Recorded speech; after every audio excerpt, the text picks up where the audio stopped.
Not so fast, Roach.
I'll finally be able to drink in peace. And I'll drink to your health, Witcher.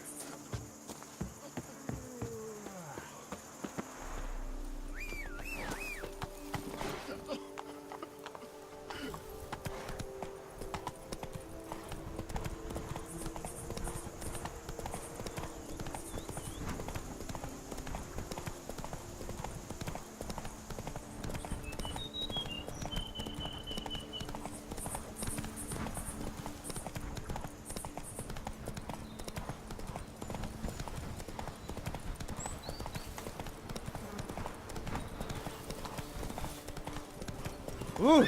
Oh. Slower.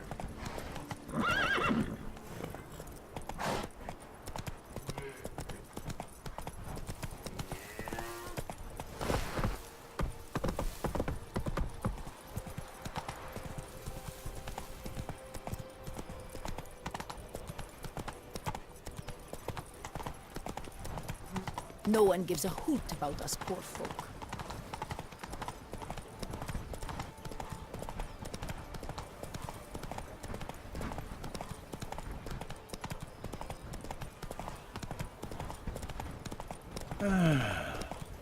Enough said.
Go, go. Whoa!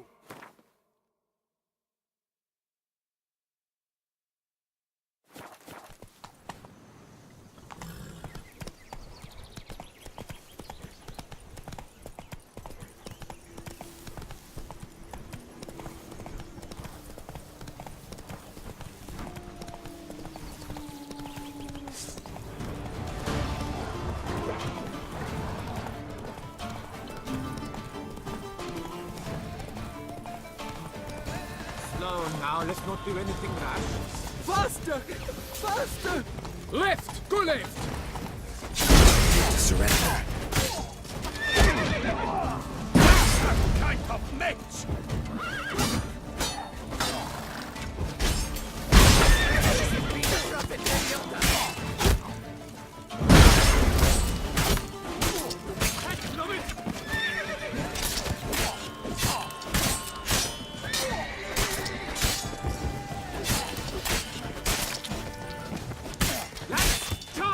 Take you for a ride! You gave me the hiccups!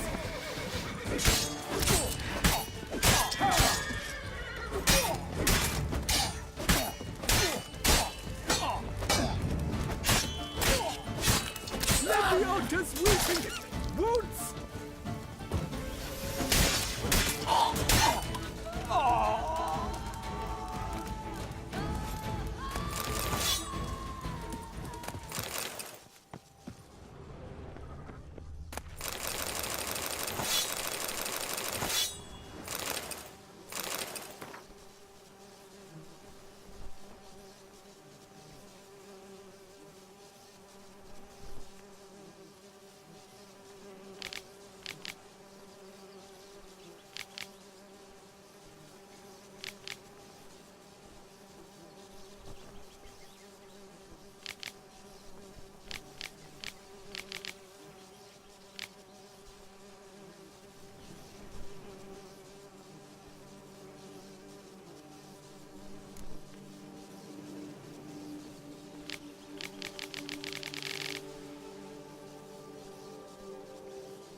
Keep it alive!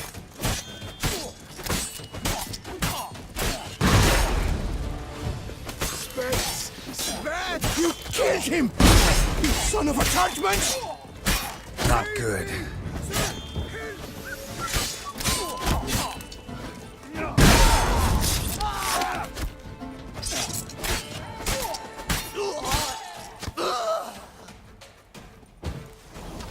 Save me! Sir! Don't put hands! Together! Take a pecker to the back.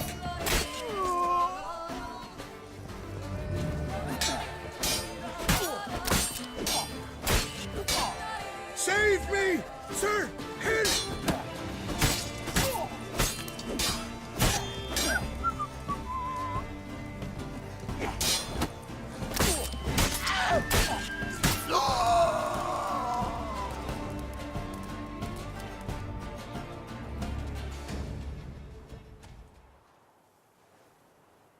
I thank you, sir. Were it not for you, well, those bandits were not pulling pranks. I could pound some new steel for you in gratitude, but I must first return to my workshop in Belgard. Drop by when I'm in the area.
Some evil's afoot in that cave. It's made its lair there. It's swallowed Phil and whole.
Tended to Belgard's problems. Vineyard should be in as good a shape as ever. Splendid. And thus, officially, by the power vested in me, I grant you title to the Belgard vineyard, and trust that you shall make good use of its grounds and resources.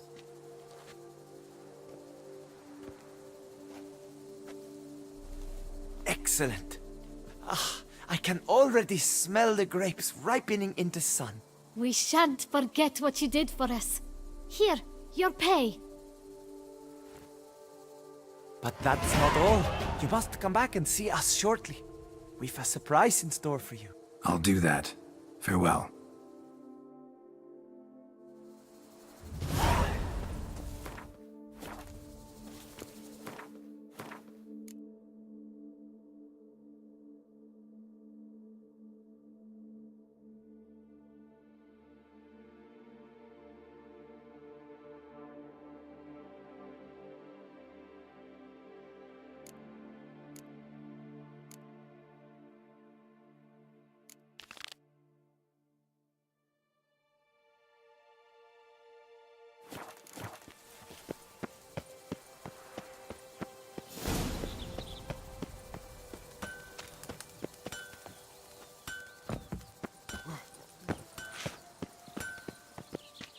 Master Witcher! The debt I owe I can never hope to repay, not in all my life. First, you ripped me from the Hanse's clutches. Now, thanks to you, the vineyard prospers like never before. You, sir, are owed a very good price on my goods.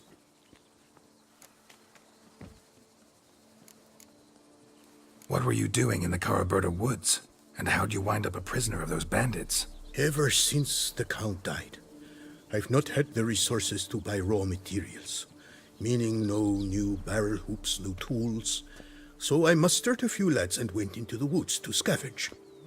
Great deal of scrap to be had in those elfin ruins, if you don't mind digging. Folks say the place is haunted, but I've no fear of elfin ghosts. A rational man.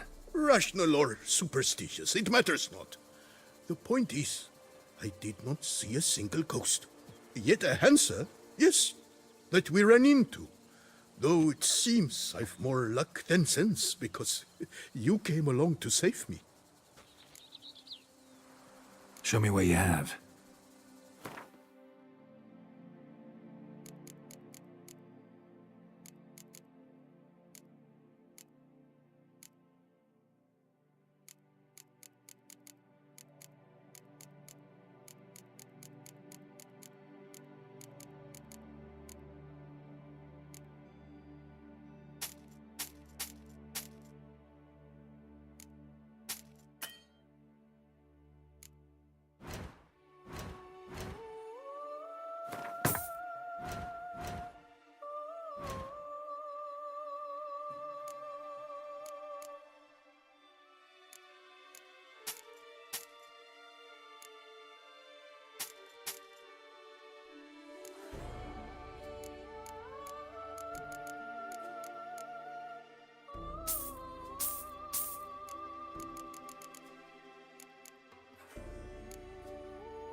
Can you craft me something?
See ya.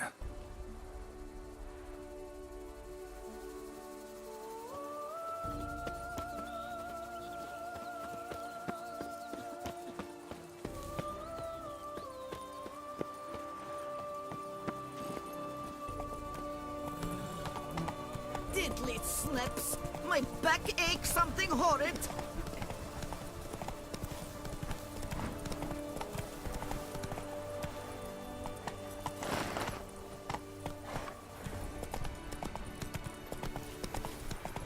Not so fast, Roach.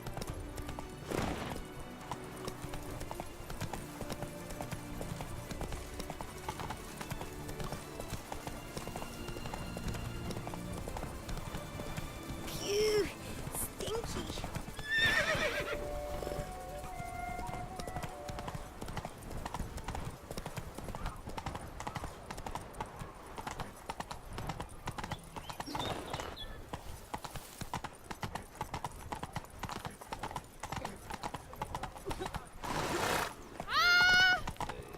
Phew, stinky.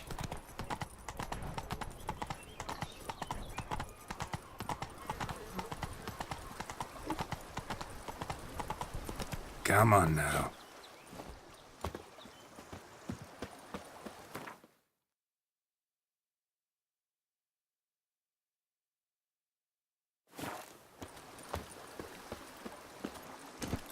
Let's go! My head positively whirling.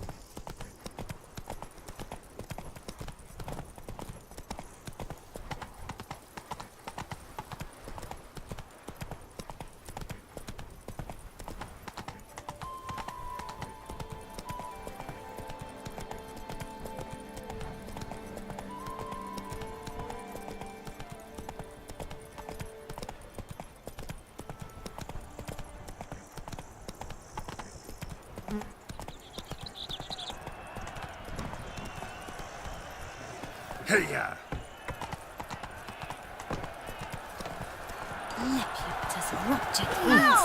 Diagram is the style of the picture.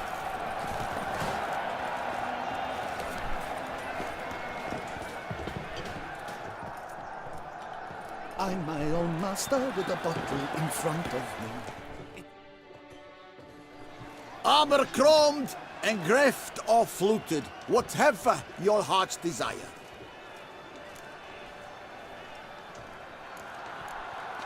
Let's see what you got in stock.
So long.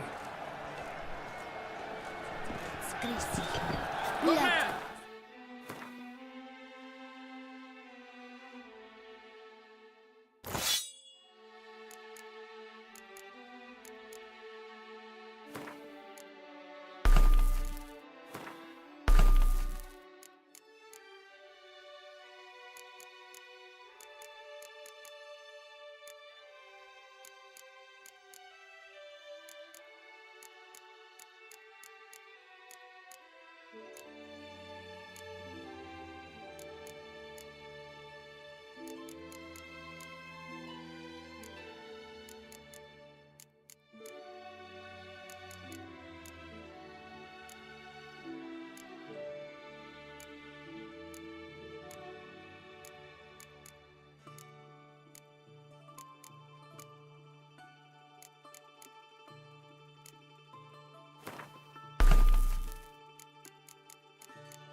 fresh set of shoes for my mount.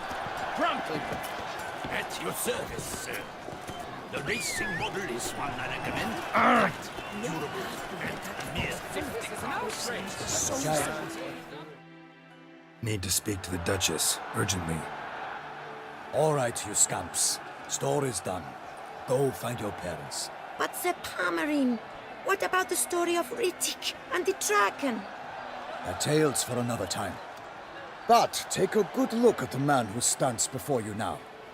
This is Geralt of Rivia, the master witcher who lent his valiant hand to the defeat of the giant Goliath. Master Witcher, is it true virtue always trumps villainy?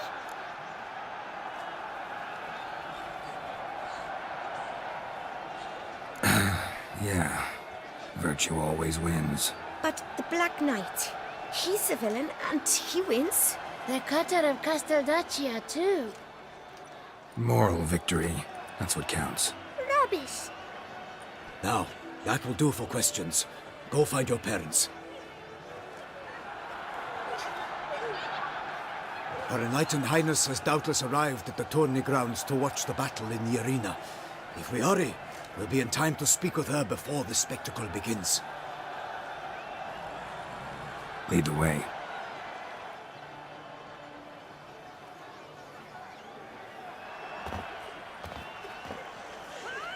Who's fighting? Nilfgaardian gladiators? Close, but not quite. As you will soon see. Someone's gonna fight a Shalmar with only some bells on its tail to confuse it, slow it down? Whatever is the problem? The beast is a gift from the Emperor, no less.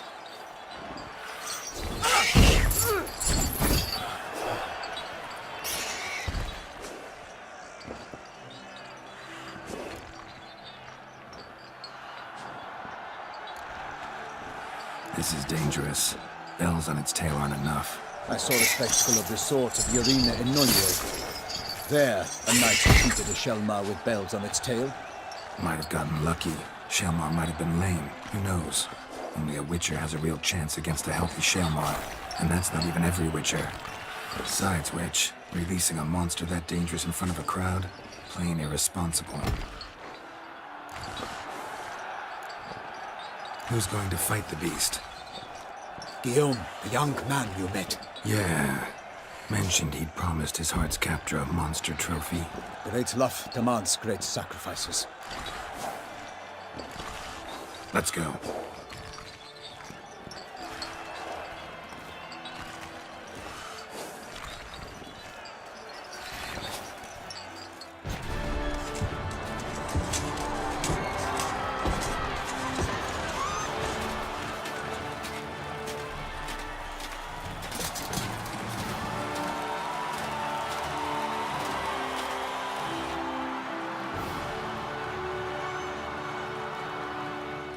I dedicate my imminent victory to fair Lady Vivian.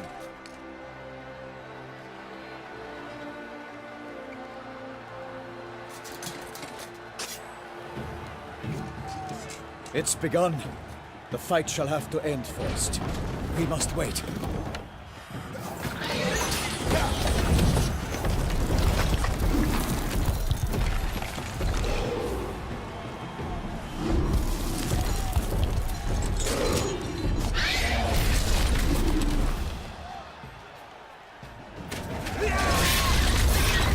Got a bad feeling about this.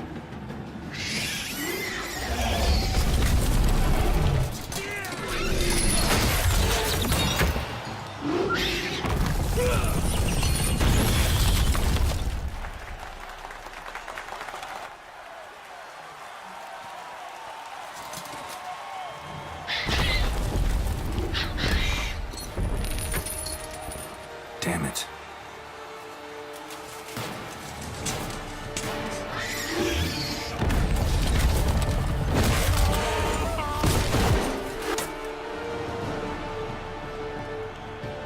We have to help him.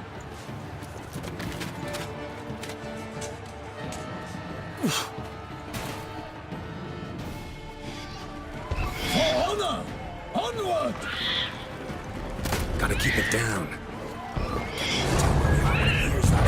Alas, for nightly, the beast heaved its foul girth, let loose a roar, and knocked it to earth. And down came the Witcher in one mighty bound, to give fight to the beast, its plans confound.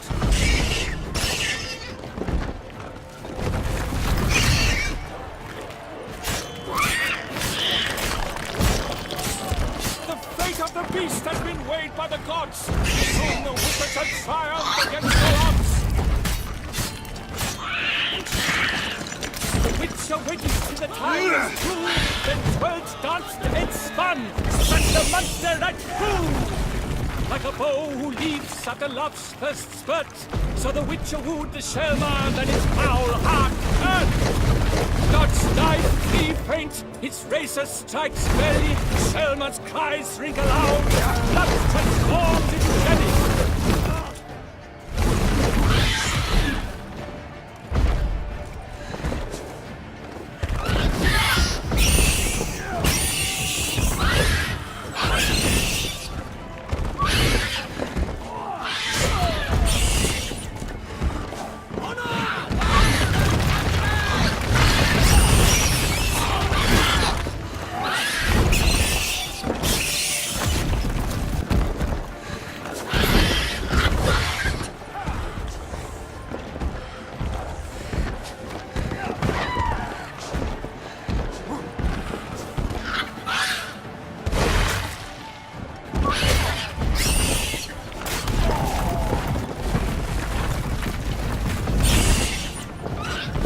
Alas, Hermarin is prostrate. He has breathed his last breath.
Gotta keep it down. Can only tell what we all have. Alas, for nightling, the beast heaved its foul girth, let loose a roar, and knocked it to earth.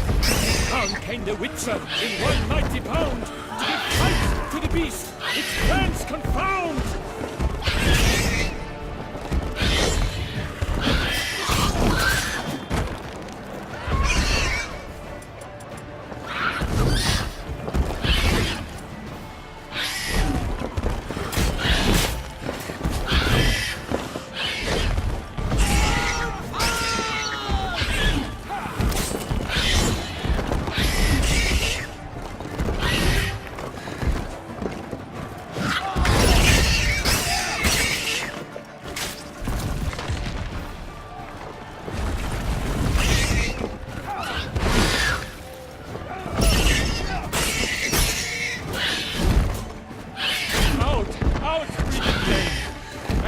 The Witcher's life was snuffed. All our hopes, alas, had turned to dust.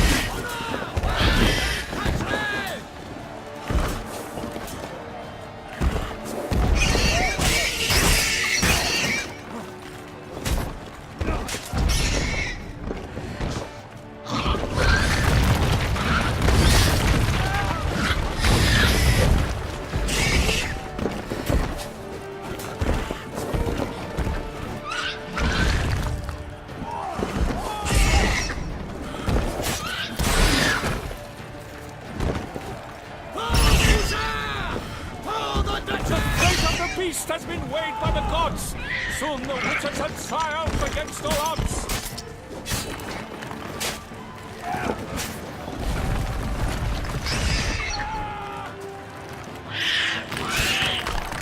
The Witcher waited till the you're time ugly. was true, then twirled, danced, and spun, struck the monster right through. Like a bow who leaves at the love's first spurt, so the Witcher wooed the Shelmar, then his foul heart hurt. Dodge, dive, free, feint, his razor strikes belly, Shelmar's eyes single out, blood transformed into jelly.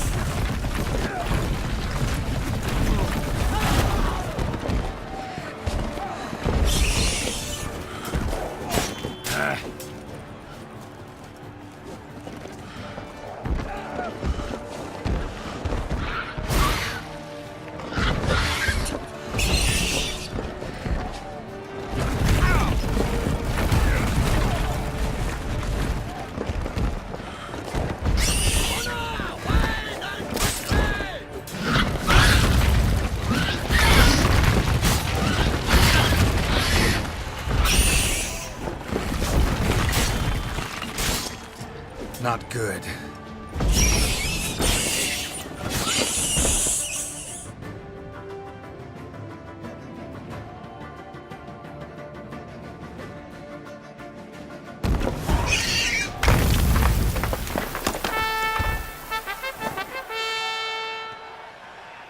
The Shelmar lies defeated by Geralt of Rivia, master of the witchering trade. Behold, as the last gasps of life seep from the beast.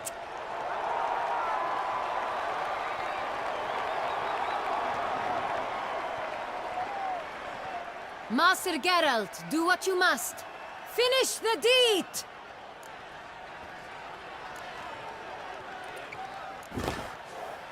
Monster's no threat. No need to kill it.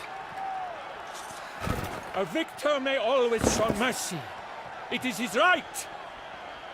Long live Geralt the Merciful! Pikeman, see to the beast.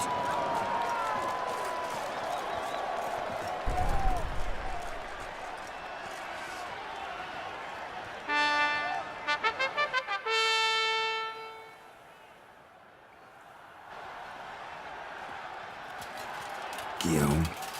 The lad came damned close to dying. I'm fine. Not hurt at all. Vivian? Smile as befits a hero and keep silent.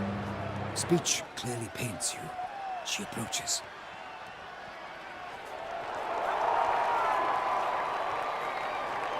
Geralt. We must talk. Vivian. You shall talk later, in the medic's tent. Geralt, magnificent, breathtaking. Your Grace. We knew that to summon you was a brilliant idea. We are delighted, ravished to have struck upon it. And I'm truly, honored. See to our young hero. Hop, hop. For we must make off with Geralt. We should talk. We had been long awaiting your arrival. Had nearly lost hope. Then suddenly, that entrance, so spectacular.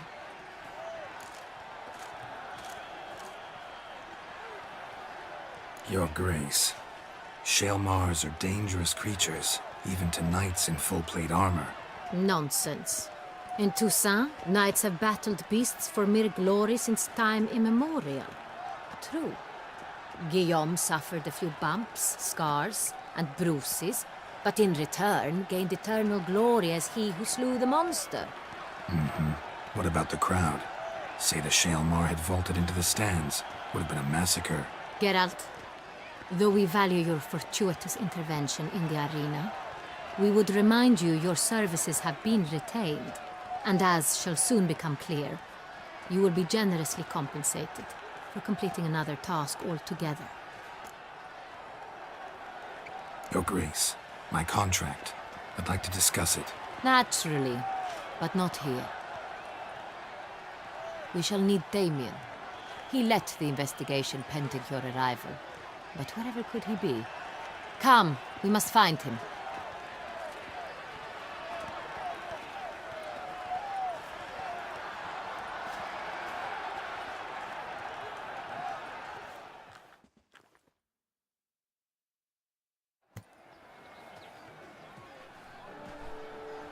Tell us, have you come alone?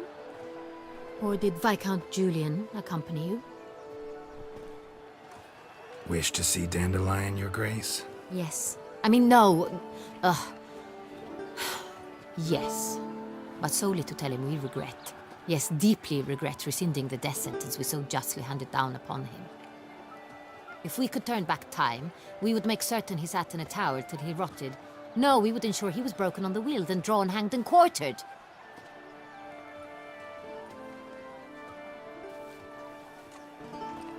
Ah, the very man we would entrust with these tasks. Damien de la Tour, captain of my personal guard. Your Grace. Witcher. Greetings.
Sorry to have to tell you, but the guardsman handling the last victim's body... I know already.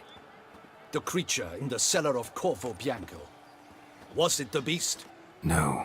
A bruxa, a kind of vampire. Not the beast, but tied to it in some way. You know this how? Through careful analysis of the evidence, both on the riverbank and at Corvo Bianco. Do you mean to insinuate the investigation thus far has been sloppy? Geralt insinuates nothing of the sort.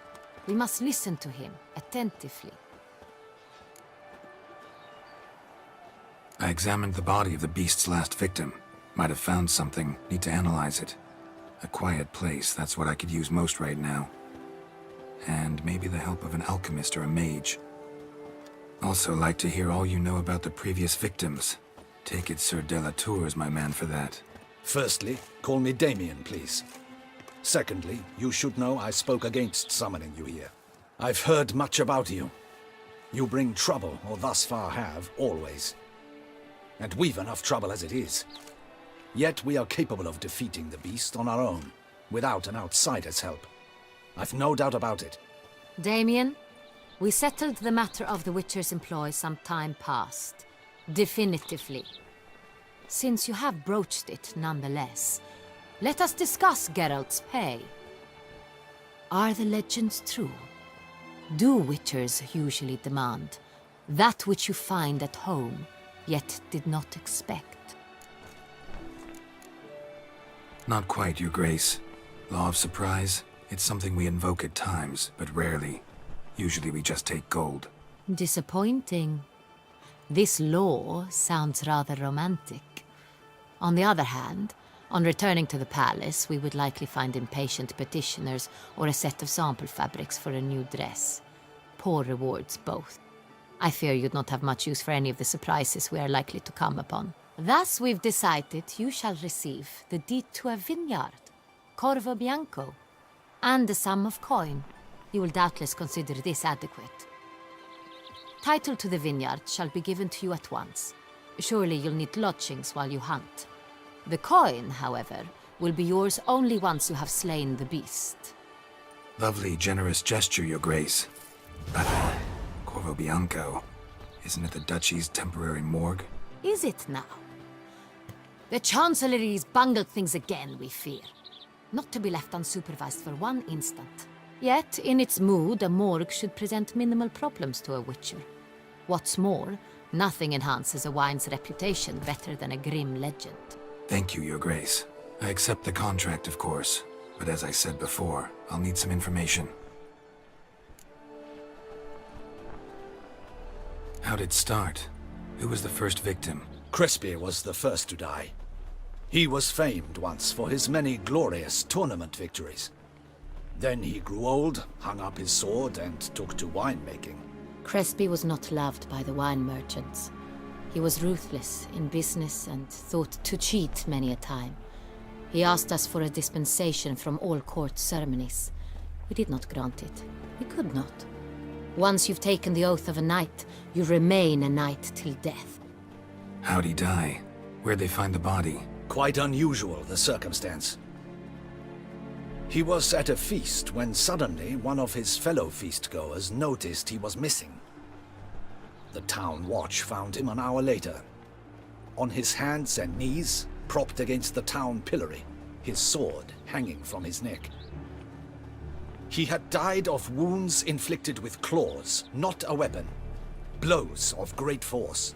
So he died suddenly, but the body was on its knees, meaning someone posed it. So it seems.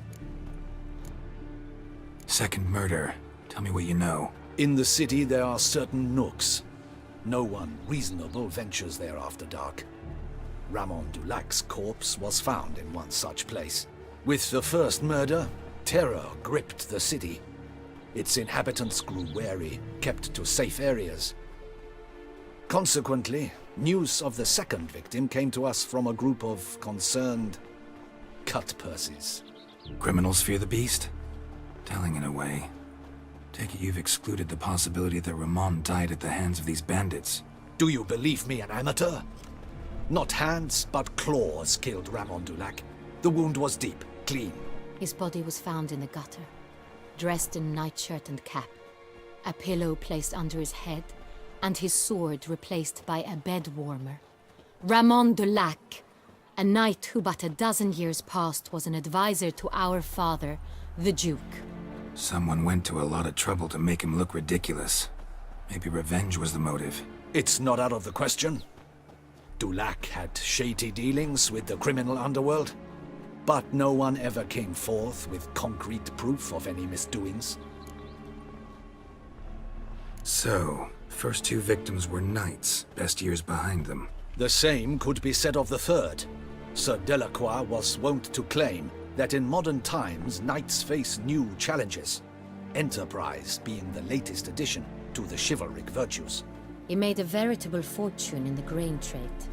Palmerin even nicknamed him Sir de la Stinchi. Found a coin pouch on his body. Contained florins dating from various times, hailing from different provinces of the Empire. Delacroix loved coin, true, but had no patience for numismatics. Lots of similarities between the victims. All the bodies were found in strange places under extraordinary circumstances. Seems the murderer, whoever or whatever it is, has some meaning to convey. These were honorable men. We are horrified by the disdain, the disrespect with which they were treated. These were knights of Toussaint. Blast it. Might be the point. From what you say, none was a model of virtue. Ever considered that's what the beast's trying to draw attention to? All the murdered men were knights who swore fealty to the 5 chivalric virtues. And even if the... Knights of Toussaint swear fealty to what virtues exactly? Honor, wisdom, generosity, valor, and compassion. 5 virtues. Why are they so important to your knights? Strange question. Your Grace, forgive me. I'm a foreigner trying to understand another land's customs. You are forgiven. According to legend, the virtues we cultivate were bestowed upon us by the Lady of the Lake. How we truly came to espouse them, none remember. In Toussaint, we believe men of low birth should be simple-hearted and obedient. We expect much more, however, of our knights. They are to be soldiers and courtiers, lords and servants. Thus the need for clear moral guidelines. At the time of his dubbing, a knight vows to demonstrate throughout his life honor, wisdom, generosity, valor, and compassion. Beast seems to be pointing up moral decay, denouncing it. Victims were all humiliated. Might have been murdered to emphasize their lack of specific chivalric virtues. Honor compromised by the pillory. Wisdom by ridicule. Generosity by a coin pouch shoved down a throat. It seems to fit, true, though not perfectly. Can't discount the theory if it's on the lips of everyone in town. Say our reasoning's right. Next murder will be just as showy and denounce the victim's lack of the 4th virtue, valor. We can also assume that victim will be an elder knight. Let's think. At the moment, all the knights are either at the tourney grounds or in the palace gardens. Our annual hare hunt shall begin there shortly. Have you heard of the custom? Milton mentioned something. Seemed excited to prance around in a bunny costume. Not sure why. Hang on. Strange circumstances. A knight advanced in years. The famed cowardice of rabbits. Could it be that simple? Is Milton de Peyrac-Peyren the next victim? Milton also knew Delacroix. Told me so down by the river. Damien! To miss something so obvious. De Peyrac-Peyren, Crespi, Delacroix, and Delac formed a knightly team. It was years ago, but... They were a team? They were close friends, tightly knit, and as such earned the trust of our father, the Duke. We often witnessed him turn to them with delicate matters. Later, their paths diverged. Unlikely to be a coincidence. Beast must know it too. It's a lead, I'm sure. Your Grace, we need to find Milton, immediately. Rather problematic. You see, the garden entertainments are due to start, and he's disguised as the hare, hiding somewhere, waiting for some tipsy courtiers to find him. The hare's hiding place is a carefully guarded secret. We must call off the game, at once. First and foremost, we must remain calm. Damien, order the garden searched immediately, but discreetly. By no means can we disrupt the festivities. Panic will only incite the beast to strike sooner. And you, Witcher, follow me. My gardens, my night, I shall take the fall. A murder is out of the question. I will not allow it. Not near my palace. Horses? Ready our horses!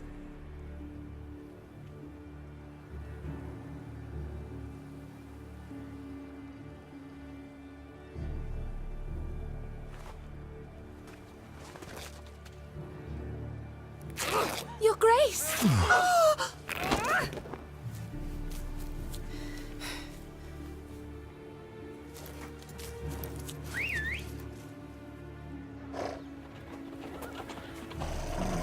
What the hell? Why, I should... Your Highness, Mind it doesn't get wrinkled. Onward!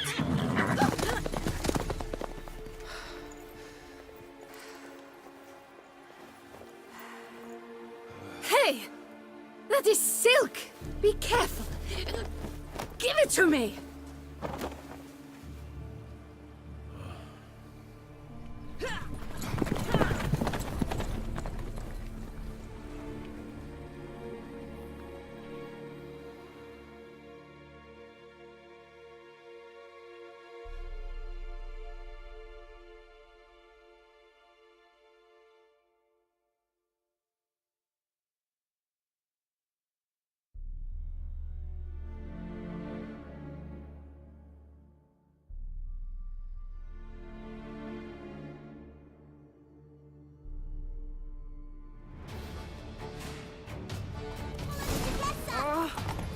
Grace seems right at home in the Right like saddle. the wind!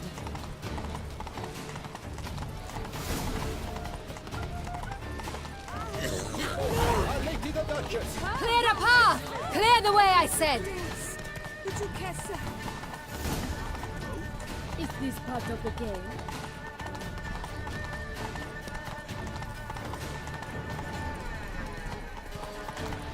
Oh! It's here! Just round the corner! Hurry! We must go to where the game is being held. The participants must find a unicorn's horn, a golden fish, and a phoenix egg. With these in hand, they can deduce where the hare, Milton, hides. Mean we need to find those things too? We've no other option. But time is of the essence, so we shall have to break the rules.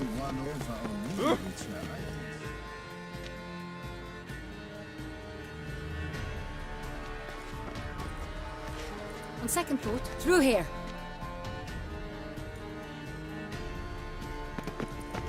I shall show you where the hunt plays out. Then we will split up. You will get hold of the unicorn horn and the golden fish. While I nab the phoenix egg. That will be quickest. Golden fish. Do I need a rod or a net? Please, Geralt. It's not a real fish. Look there, towards the water. See the lights? The hunters are trying to hook the fish from boats. You must simply dive in and find it. The unicorn. How do I catch it? It's terribly skittish, true, but I'm sure you will find a way to earn its trust. It runs around over there, look. The golden fish and the horn both contain things or clues that will help us find Milton. Once you have fish and horn, find me among the other phoenix egg hunters. All clear? Then let's get to it.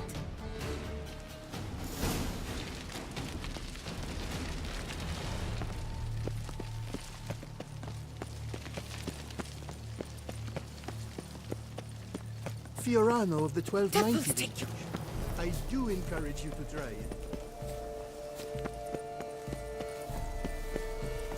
If one were to call a state courageous or coward, what other part of the state would one have in mind?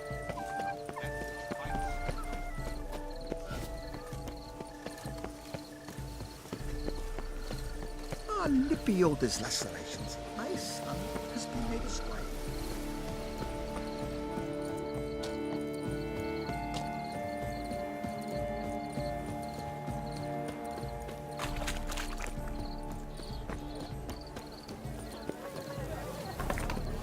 Behold the leopard from far away Zaricania. Golden fish should be easy to spot once I'm under. What the blazing?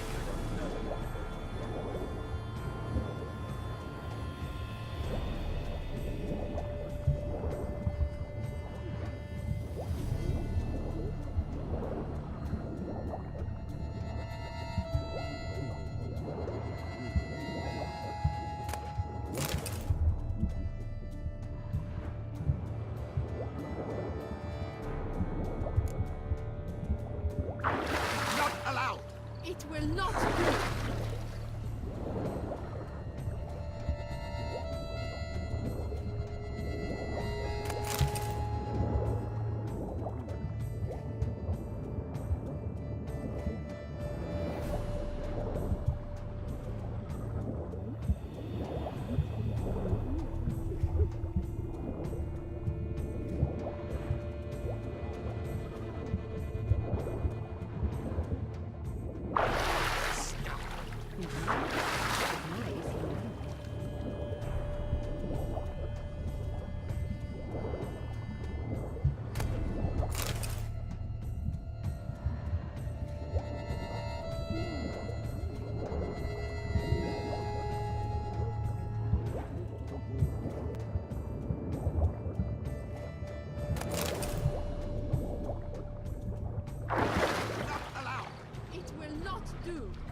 Hey, wait.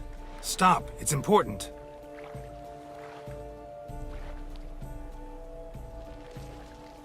King Cormorant, sire, accept this offering we bring.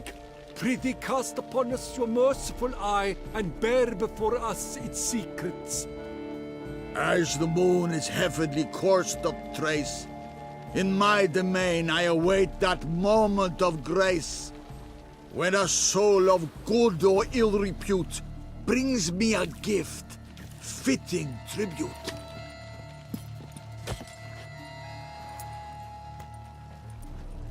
A key. Why, you bomb-botched wretch! He's ruined the game! Disgraceful.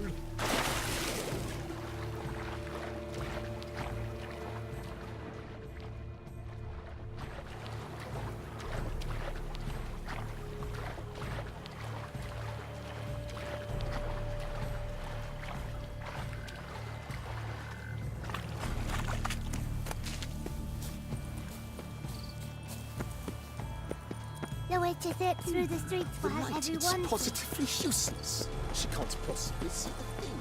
What? He says...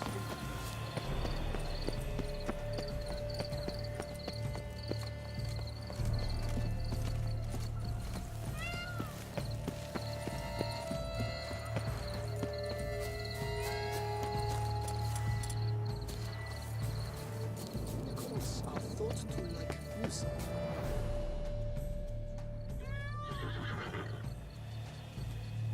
Perhaps an apple will work. Or some sweets. We would not be in this predicament, dear sister, were you still a virgin. Do you really wish to have this conversation again? Here and now? Hush, or you'll spook the beast. We shall try the sweets. Hey, folks. Gonna have to ruin your fun. Sorry. Who's that?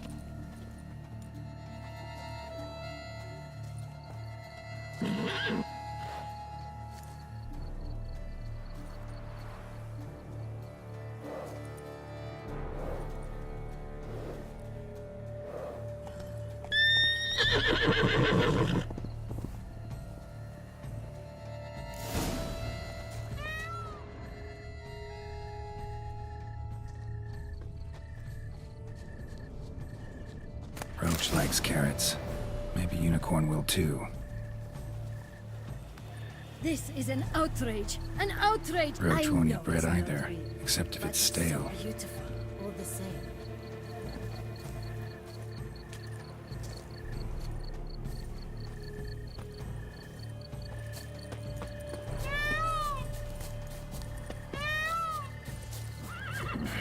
Damn it.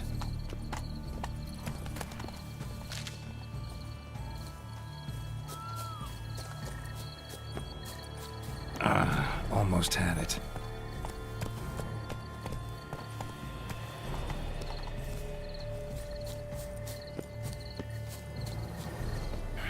Damn it.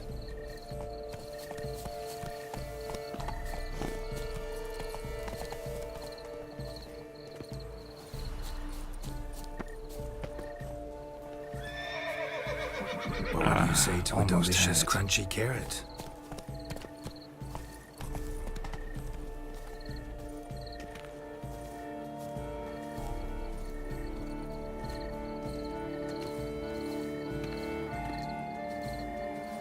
What would you say to a delicious, crunchy carrot?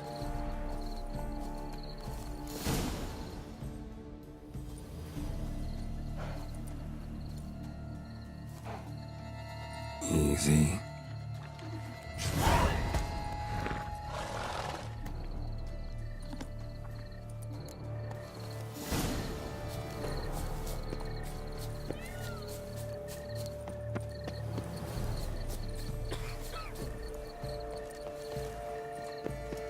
I'm glad to see our illustrious grace summoned.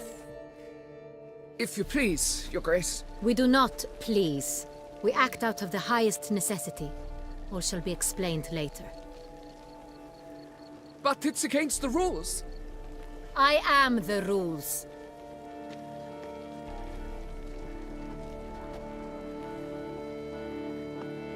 Geralt! At last. Got a key and a clue. And I've another. Show me yours. Who wrote this drivel? I begin like a groan, hollowed out with ease, then end like a mouse with a head of hard cheese.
Let's see.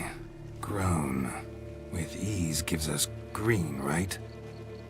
And mouse with the head of hard cheese. Greenhouse? You're a genius.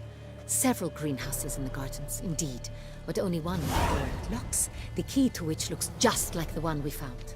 Greenhouse it is then. Let's go.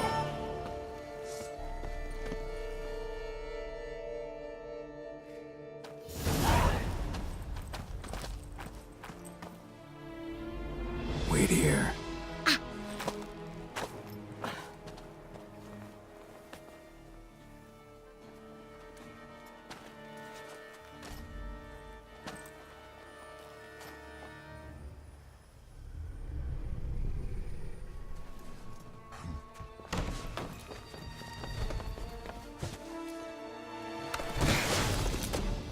Oh, what the butch?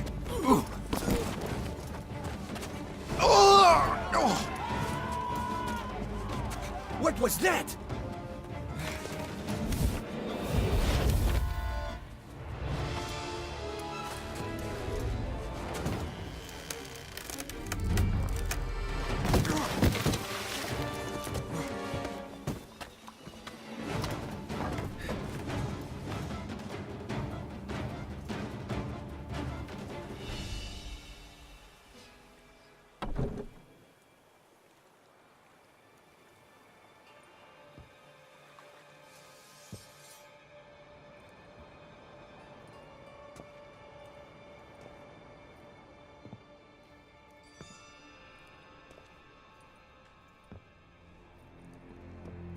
I'm here.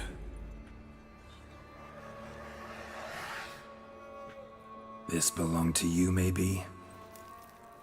It did, but you may keep it. I've a new one. I do not know you. I've done you no harm. Yet first you butchered a Bruxer who was dear to me. Now you pursue me. Why? You've killed 4 innocent people, at least. And you? How many innocents have you cut down? Not here to talk about me. Yet that is exactly what we are doing. So, did they send you after me? Who are they? What do you mean, they? Duchess hired me. You've been murdering her subjects.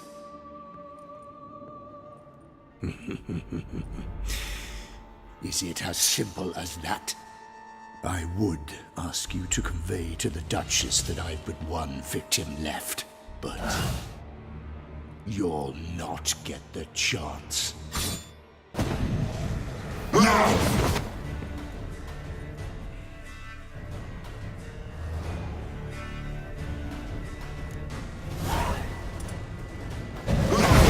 Kill again.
You were to stay where you were. Regenerate. I know you're in trouble. I can help. I'll help myself. No, he's my friend.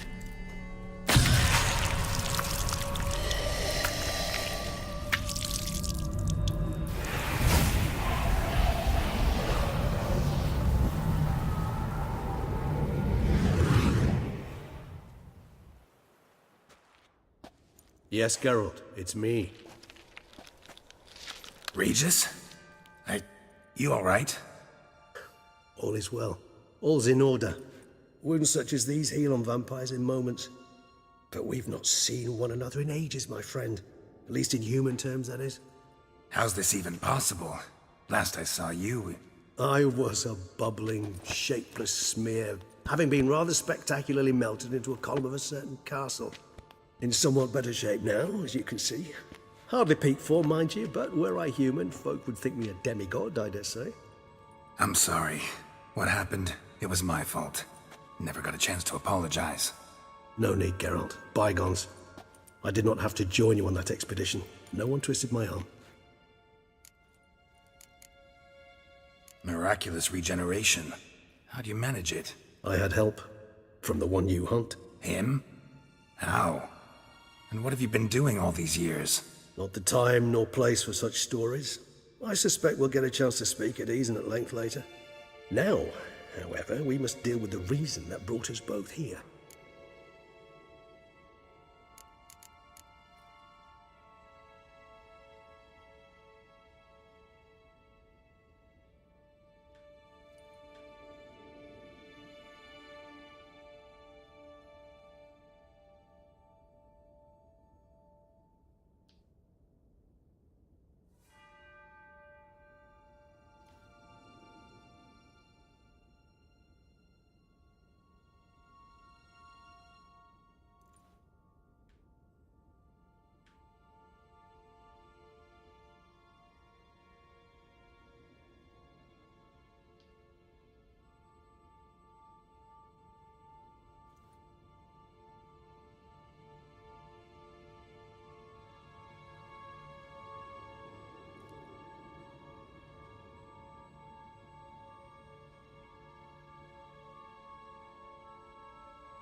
So you being here, it's no coincidence?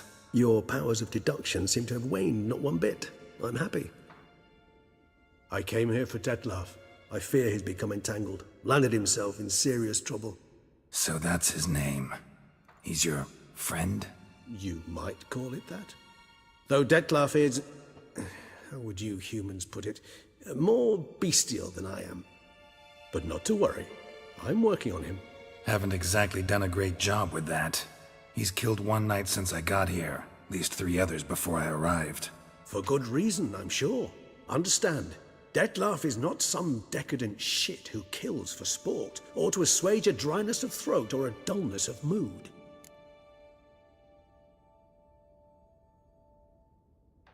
So in your opinion, what are his reasons? Precisely what I wish to find out.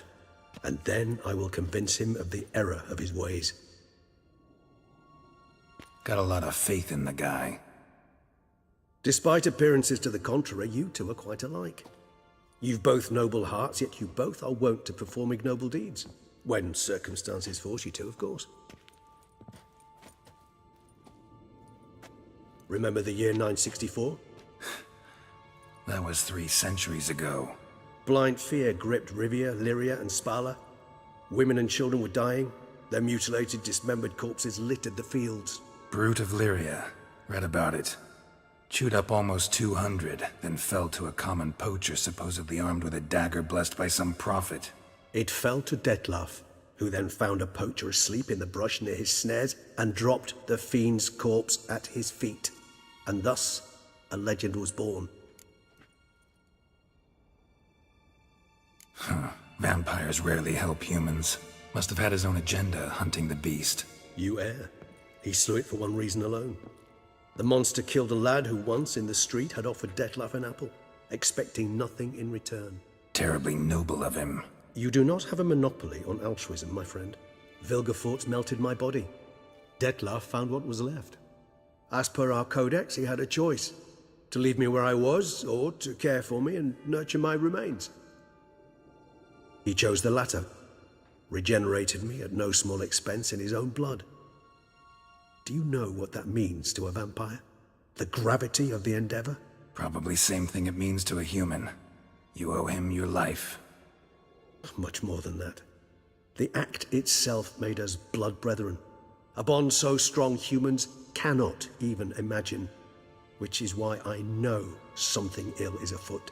Always had an overdeveloped sense of empathy. Each vampire has a unique talent. One they hone over centuries. It's precisely what renders us so difficult to classify. Detlaf's trump card is his herd instinct, his tribal propensity. In point of fact, he prefers the company of lesser vampires and shuns that of humans. If he walks among you, killing egregiously, it can only mean something's upset him, immensely. Anything specific? Some set of things that'd be likely to set him off? How should I say this?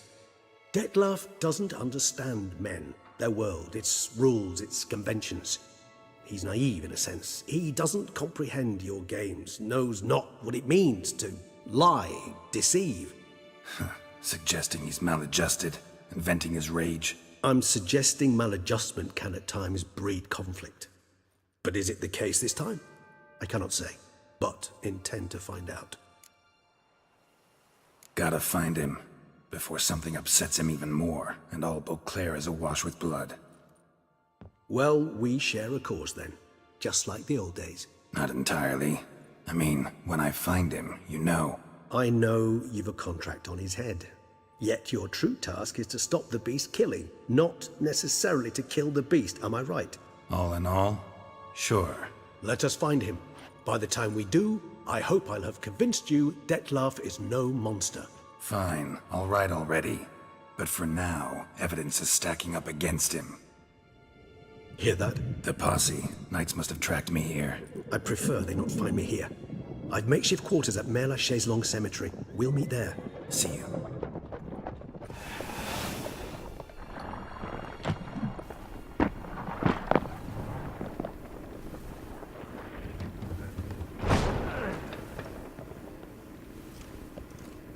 Witcher, we flew here as fast as our courses would carry us. Yet I fear we're late all the same. Pray, where is the beast? Still investigating. About to inspect this site. Withdraw your men before they trample all over the evidence. Sirs, we must let the Witcher do his work. Milton's murder cannot go unavenged.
Good hunting to you, Witcher. We're relying on your mastery of your It's craft. wine, wine, and more wine. But me... Sir! Sir! A letter for you, sir! Letter? Who from? Can't rightly say, sir. I was just to deliver it.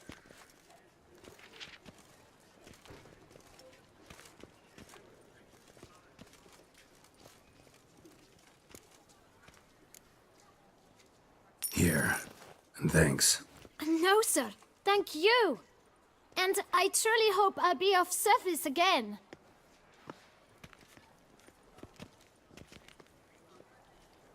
Dearest. I suspect weighty affairs, rather than merely the wine festival, have drawn you to Toussaint. Perhaps you'll find time to probe a certain matter in spite of this. I recently came across the mention of one Professor Moreau, a scholar in Beauclair, who conducted research into Witcher mutations. Though the details are rather murky, as is the location of the scholar's laboratory, his journal could contain more information. It lies buried with him in his tomb. I enclose a map I found in the book I happened upon. Though less than completely legible, I trust it will prove useful nonetheless. I felt this matter could prove of some importance to you. Thus I dispatched this letter without delay. Whatever you decide, please take exceedingly good care of yourself. Your Yen. A professor who studied Witcher mutations. Might actually be worth looking into. Ow! Best cure for the beast. A Witcher.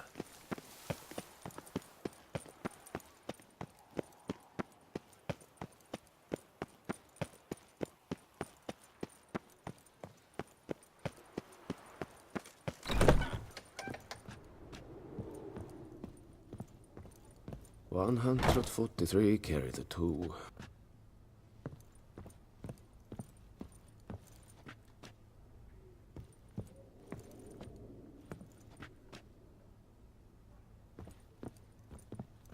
Greetings, brave hero. I am Raphael de Serman, and I am the Ducal Camarlengo. I'm Geralt. So what is it you do here? I pay the knight's errand. For what? Our knights wander the roads, protecting Toussaint from bandits and monsters. It is fitting and just that they be recompensed appropriately for these toils. Note, sir, that should you successfully smash a heads, save a brother knight from peril, or extract a captured merchant from the hands of cutthroats, come see me. You shall be rewarded. Speaking of payment, my clerks have brought word of heroic deeds on your part. Please accept this compensation for your toil, good sir.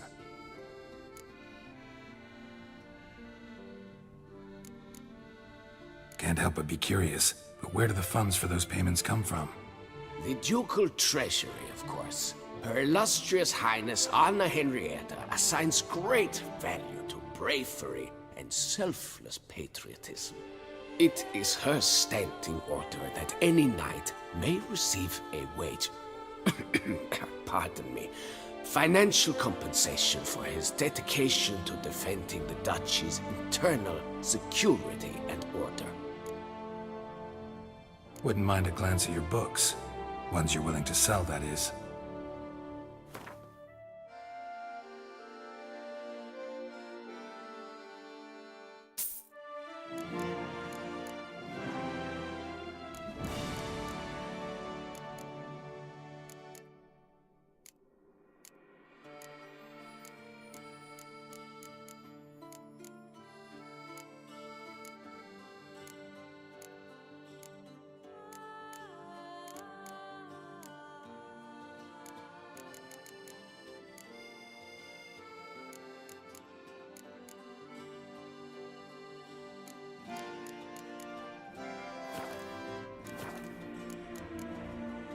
Well, see you later. Go in peace, fair knight. Fiddlesticks, these numbers don't add up the way I'd like.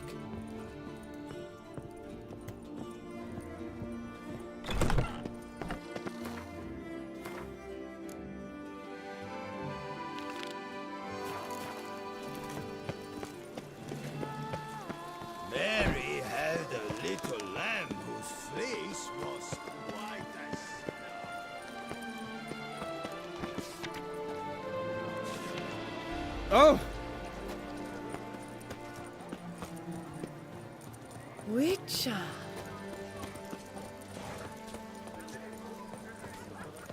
Ow!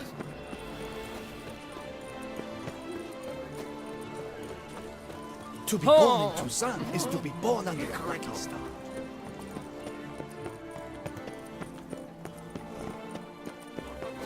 You'll not find me here. Not me.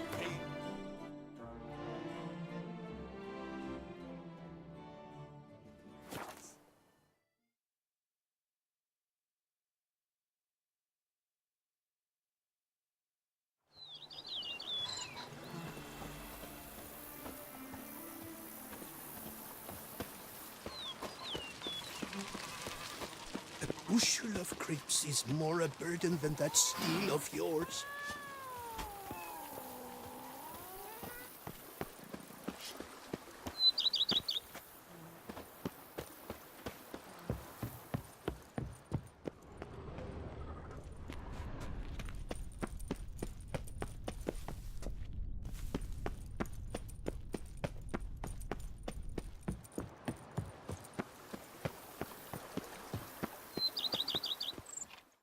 Welcome home, sir. I am Barnabas Basil Faulty. By order of the Duchess, I shall serve you as Major Domo of Corvo Bianco. I previously served with distinction at the Nibli family manor and in Nazaire with Admiral Rompali, who, as you are certain to know, is an extraordinary, demanding gentleman. Whoa, Barnabas Basil. One thing you ought to know. I'm not your typical landed gentleman. Truth be told, this is the first real property I've ever owned. Oh, in that case, you must leave it all to me.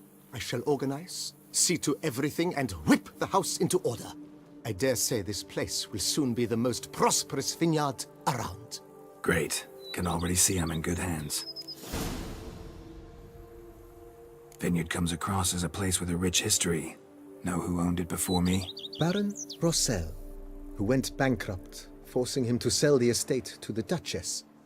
The Baron, in turn, had purchased it from Monsieur Bolius of the Headsman, a truly colorful man of Ketweni origin. He was actually a headsman? No, not him, but his great-great-great-great-grandfather. Indeed. Apparently, he was a common cut-purse who somehow secured for himself the post of ducal headsman in Beauclair. Went about his work with an exceptional penchant. They say he chopped off more heads than there are grapevines in the ducal vineyards. He never hesitated, not once. Never sliced unevenly, never botched a job. For his exemplary service, the Duke granted him a title and this estate. Monsieur Bolius, on the other hand, was an engineer in his younger years. Once retired, he settled here and took to producing wine. Sadly, misfortune struck and he lost his sense first of smell, then of taste. Additionally, he could not drink alcohol. His medic forbade it. Shame that. He gave up making wine? Not at all. He made even more of it.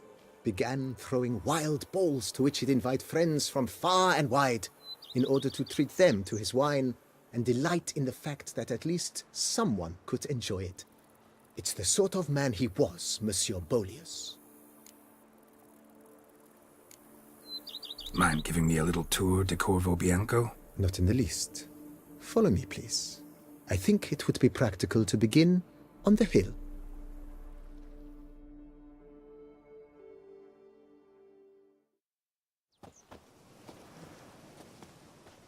Behold, sir, your estate in all its splendor. Pretty vast. Indeed. And now, sir, allow me to show you a handful of interesting details. Follow me, please. Been a major domo all your life? Yes, I come from a long line of major domos. My father was a major domo, as was my grandfather before him, as was my great-aunt. In fact, she was the one to start the tradition. Great-aunt? A hard woman. It is said that already as a child, she knew where she was going, and went there. When she arrived in Beauclair, she signed on as a chambermaid at one of the vineyards. then slowly worked her way up to Major Domo. She dragged the rest of the family up the same path. Soiled armor at once.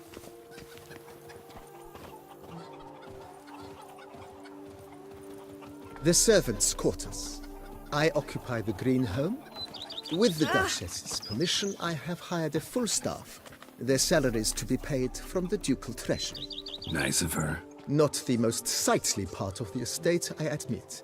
But I think it's worthwhile for you as master of the domain to know where the help stays. Is hard and girthy. No one can grip the damn thing.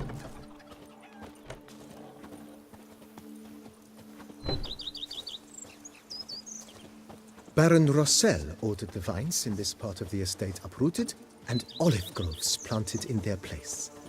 They look beautiful, especially come spring. Don't look at all bad now, either.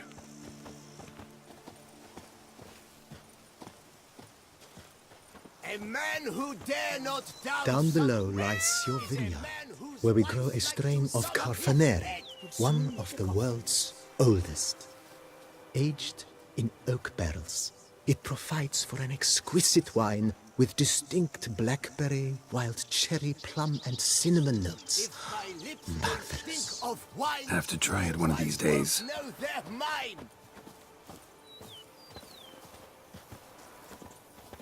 I once had a... Nice well.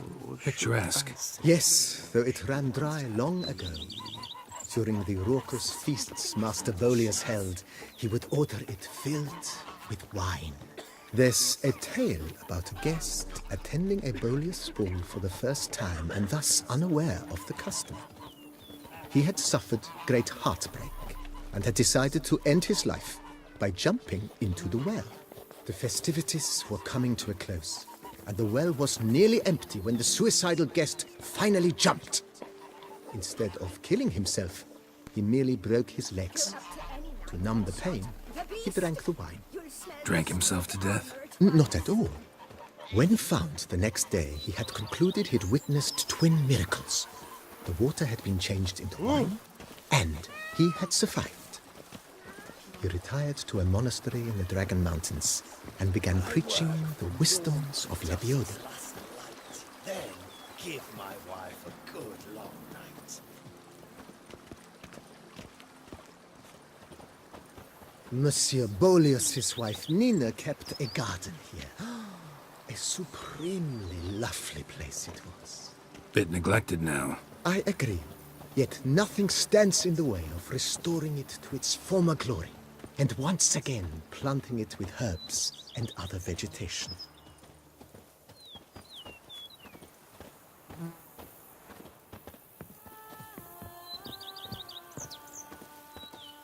Madame Nina planted diminutive, delicate flowers and herbs here. One might say their aroma still hangs in the air. You're quite the romantic, Barnabas Basil.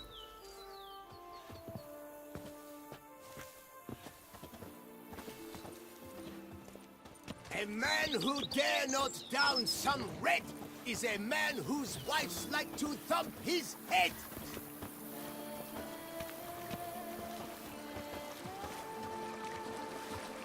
Darn steadily! My Camilek eggs something fierce. They say that witcher from the north side. The Dutch is small, but do you know any who's not heard of our wines? Oh, yes. This served as an additional wine cellar in years of plentiful harvests. Bit of work and it'll make a fine stable for Roach.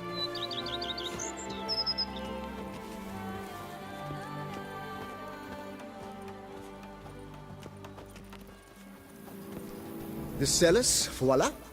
During Monsieur Bolis's time, wine was kept here, but Baron Rossel used it to store olive oil as well. I took the liberty of cleaning up the mess, which I made while fighting the Bruxa. Thanks, Barnabas Basil. Appreciate it.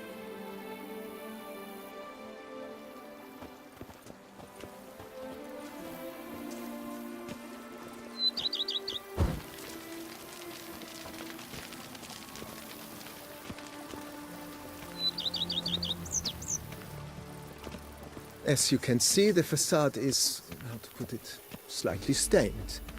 but one cannot deny it a certain subtle southern charm. True, though it could use a bit of subtle paint.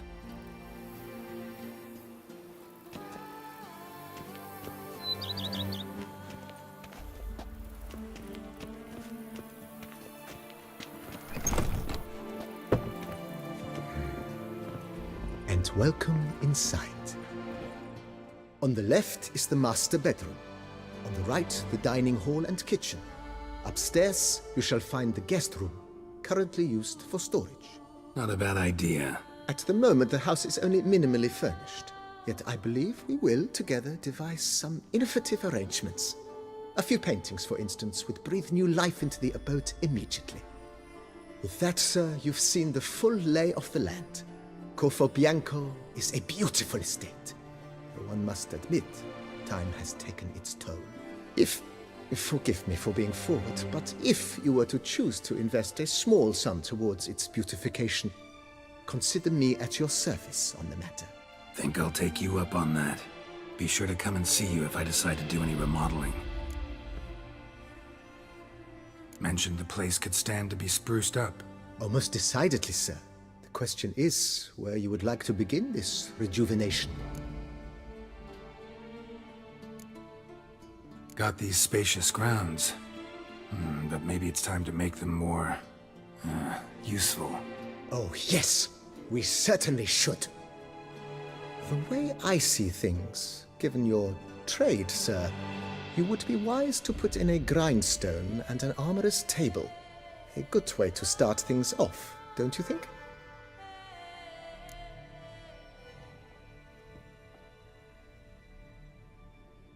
My armor needs work from time to time.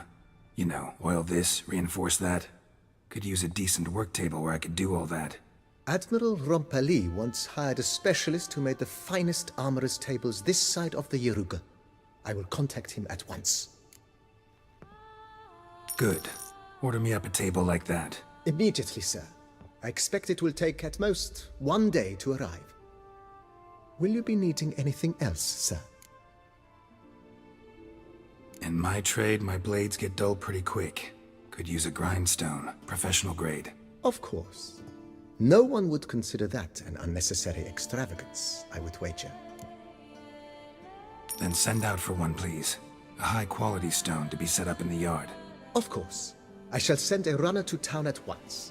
I believe you shall be grinding to your heart's content by tomorrow. Will you be needing anything else, sir? Been thinking about the outer walls. Maybe a fresh coat of paint or some patching. If I might dare to make a suggestion, why not start with a general renovation? I once oversaw such work at Admiral Rompeli's summer residence. The effects were simply breathtaking. Not only did the residence positively sparkle afterwards, but we also made room to display the Admiral's armor and weapons, of which he was a passionate collector. It's in your hands then. Make the place shine. I shall get to work immediately. Within a day's passing, I shall have sent for the crew which rebuffed the Admiral's residence. They are the finest specialists around.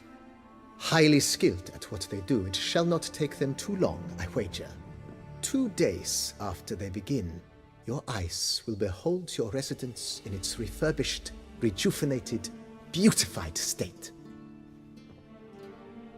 Is there anything else you require, sir? Starting to get into this whole renovating thing. There must be other things we can improve. I agree. Yet I would urge you to hold off on further construction until the ongoing work is done. Juggling can be a challenging art. It's best not to undertake too much at once. Starting to really like this place. Maybe we should keep going, refurbish some more. What do you think, BB? I agree. Yet I would urge you to hold... Thanks. Gotta get back to my business now. See you soon.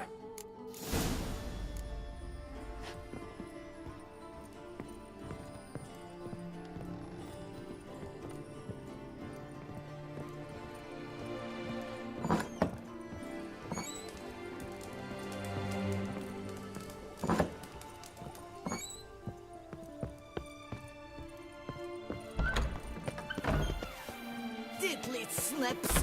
My back aches something horrid.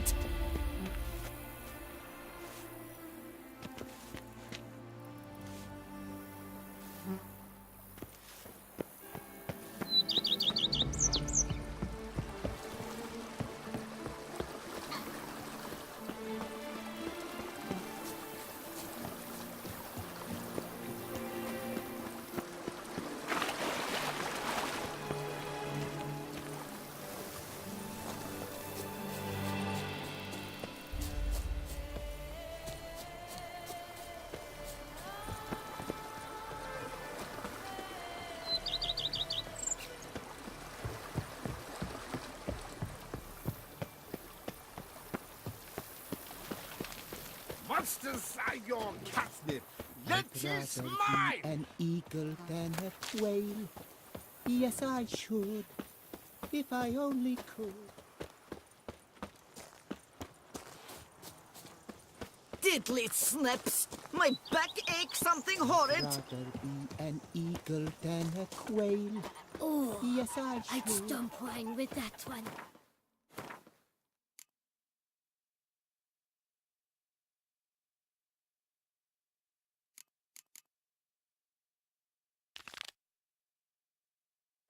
We would stump till we were red A and witcher. sweaty. We could use one around here, full time.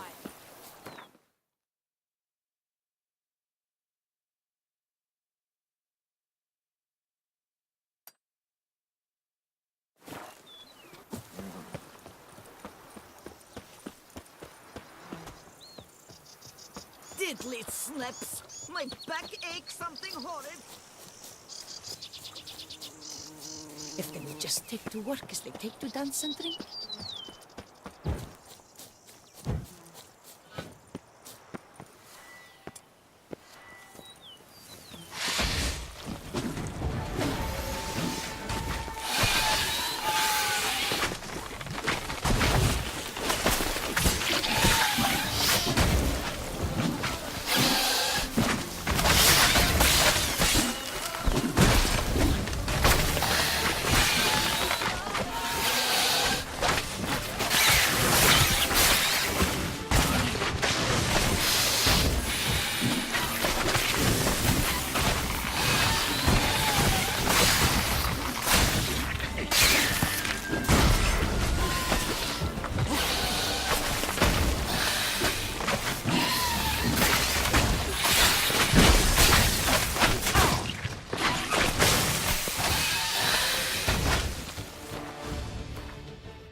Spores will sprout again.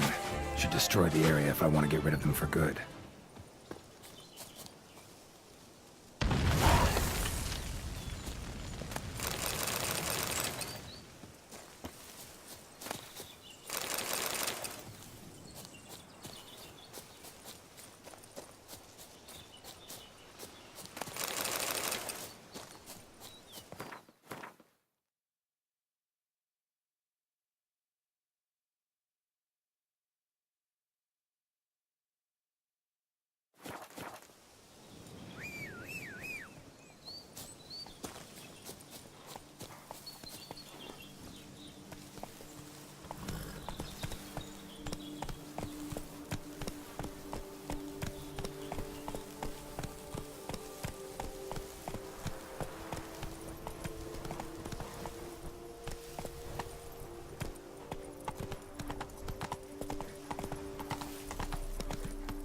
Hey-ya!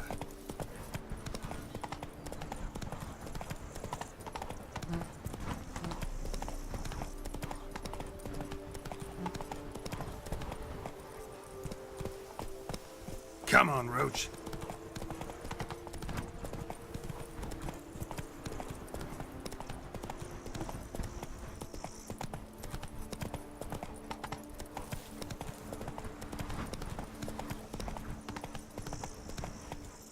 Run, Roach.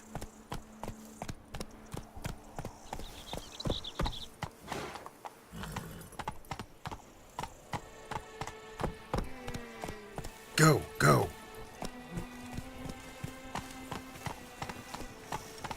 A smashing place we have, eh? Wine by the barrel, peace and quiet. Witcher, I've a matter of prime urgency and import. I must speak to you.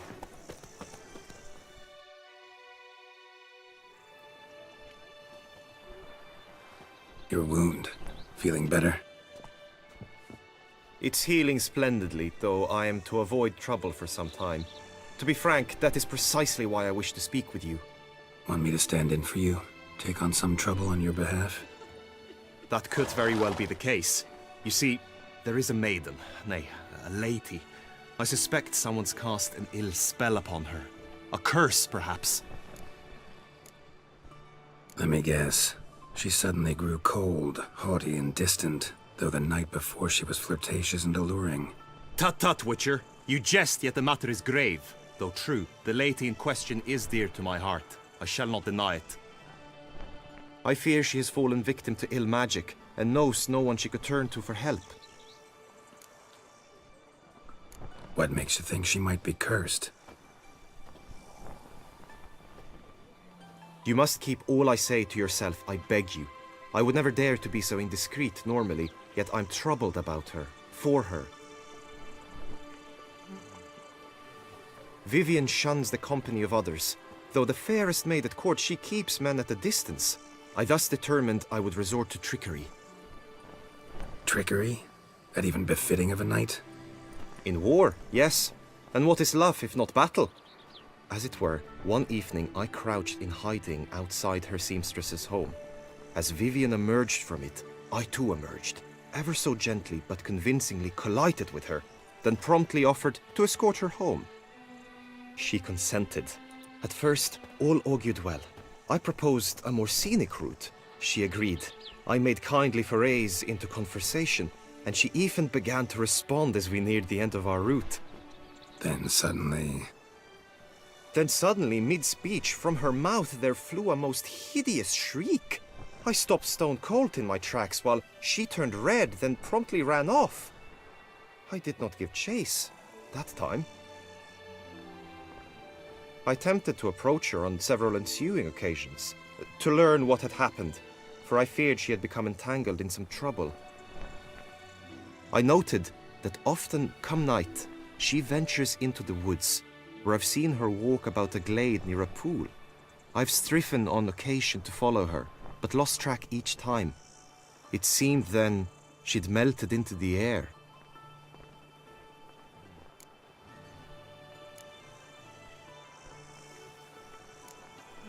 Notice any other strange behavior? Additional symptoms? No, Vivian's avoided me wholly since the first encounter. But folk gossip. What about? They say she's secretive, that no one ever sees her after dusk, that she's wont to suddenly disappear. Nothing unusual about any of that. Sound you heard. She might have just had a sore throat. Had I thought it possible the sound was natural, I never would have taken up your precious time. Tell me more about Vivian. Who is she? What's her story? She's Her Enlightened Highness's lady-in-waiting. Her mother was a lady-in-waiting, her father a knight. That is all I've learnt, for the Duchessa grows angry when asked about her. Vivian spends her days within the palace walls. Yet we are in luck, for she has been named the tourney's patroness this year. Thus, each participant will be granted an audience with her. Got a problem then. See, I'm not a participant. I've devised a solution already. You shall take my place in the lists and thus gain the chance to speak to her. I was looking forward to winning the tourney, very much so. Yet for Vivian, I am prepared to sacrifice anything.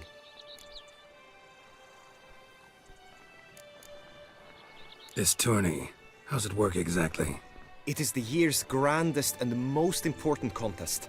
Knights from all corners come to face off for the grand prize, and more importantly, for glory. A demanding test of knightly prowess in horsemanship, marksmanship and fencing. I qualified for the first time, had great hopes of winning. Yet... Yeah, I get it. Anything for Vivian.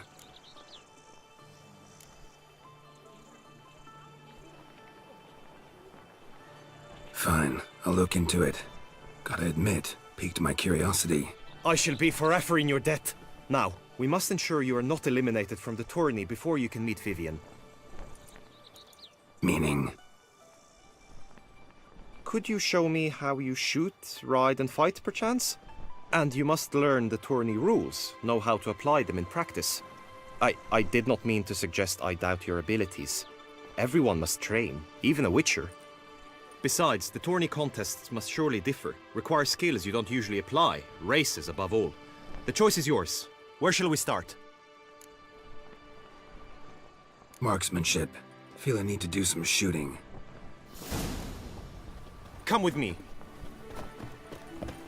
The marksmanship contest shall pit you against another for the best time and score. He who hits all his targets first wins. Hope my aim's as good as that Cupid's who shot you. Sometimes when you speak, I miss the meaning entirely.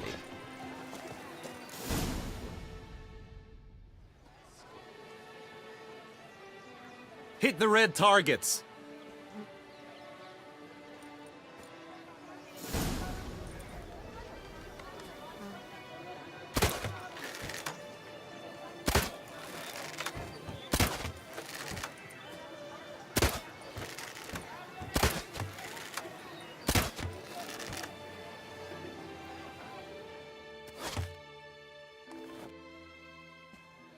Once more?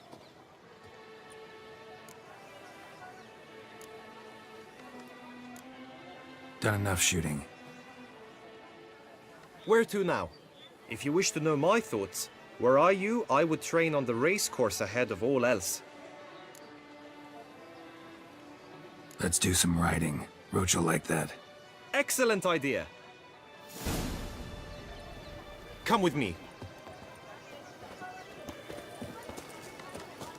The tourney's race differs from others you might have taken part in. You shall not ride against any opponent. How's it a race at all, then? It's a race against time. The true track begins in the arena, runs round the tourney grounds, then finishes again in the arena. The training track, however, lies beyond the arena. We shall go there now. But I did. All night I spent running.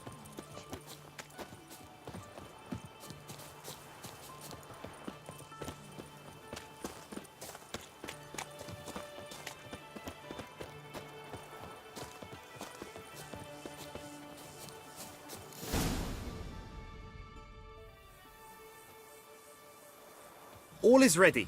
Now listen, for it can be quite a challenge. Along your route stand dummies and targets. The dummies you may cut with your blade. The targets you must hit from your crossbow. The time you have to complete the course shall increase each time you land a strike, be it with blade or bolt. It may sound simple enough, yet I've seen many a knight fail this contest and hang his head in shame. During the race proper, judges throughout the course shall tally your points. For now you may ride unperturbed by those matters.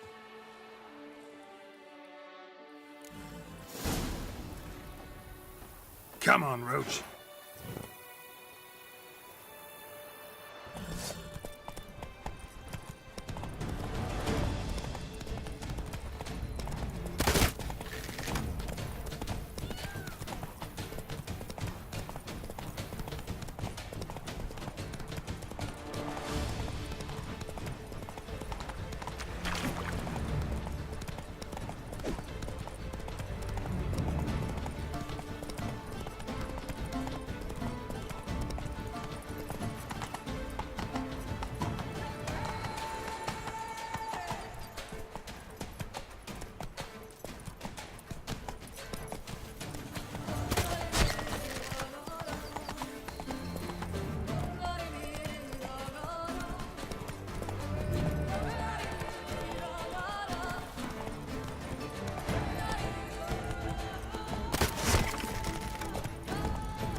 So, have you had enough, or do you wish to ride again?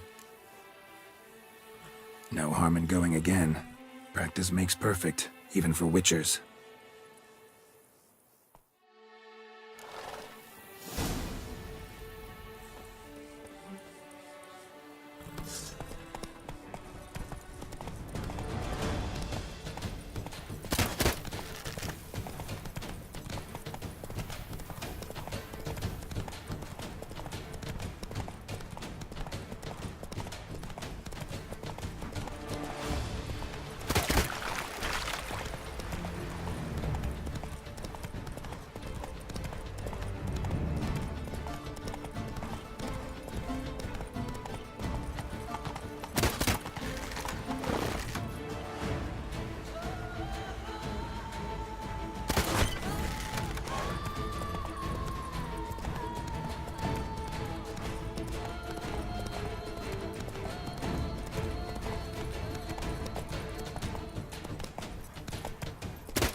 Will you give it another go?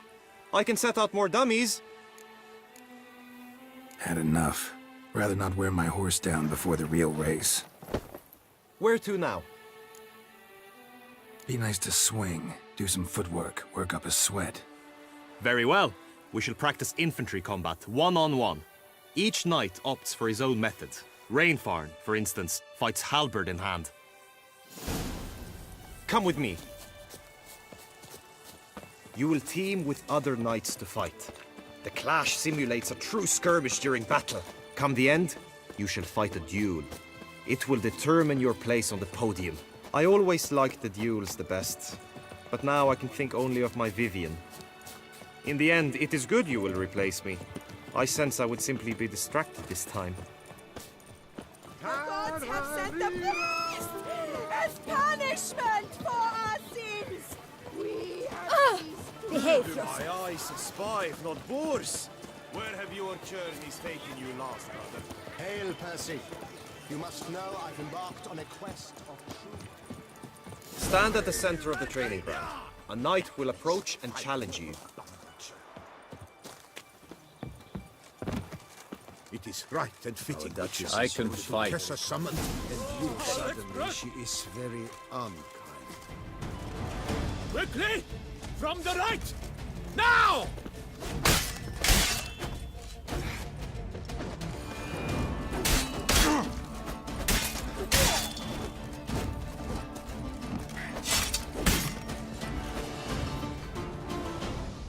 I expected you to do well, but not that well. Think I've seen enough. Sorry to be blunt, but the simplest Witcher contract demands more skill than this kind of combat. Now you must go to the inscription tent. Honor and glory are all true and good, but your scrolls must be in order. Witcher always with reason.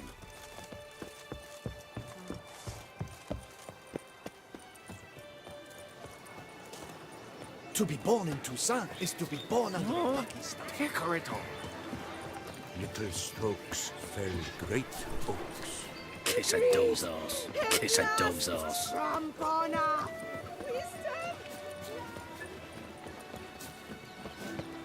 Oh!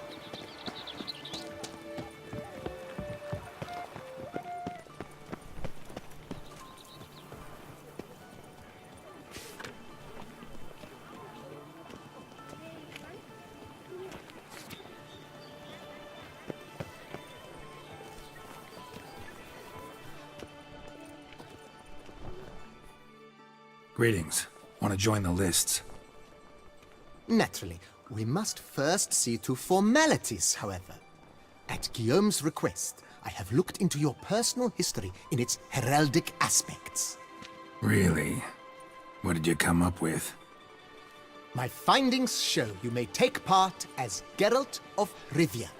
What a surprise. Or as the Honorable Ravix of Forhorn. It's not every year we have a combatant who can boast of 2 crests. Which do you prefer?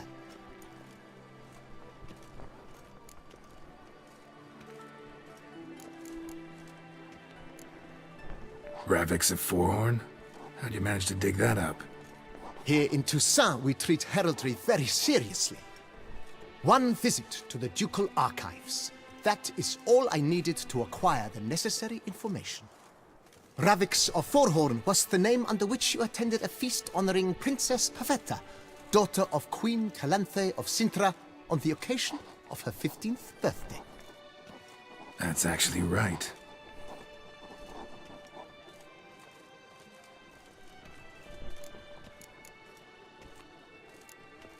Kinda curious what you could have learned about Geralt of Rivia.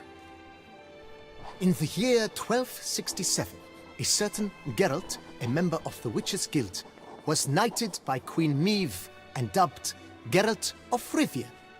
This was in honor of his distinguished service at the Battle of the Bridge, said structure spanning the Yaruga. But I wager you know of which battle I speak.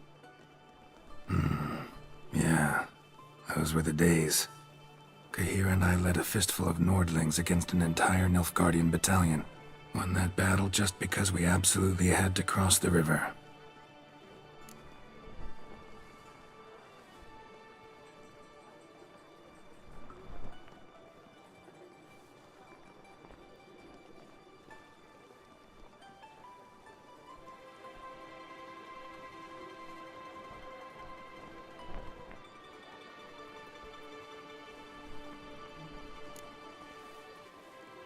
I'm Geralt, not about to fight under a false name.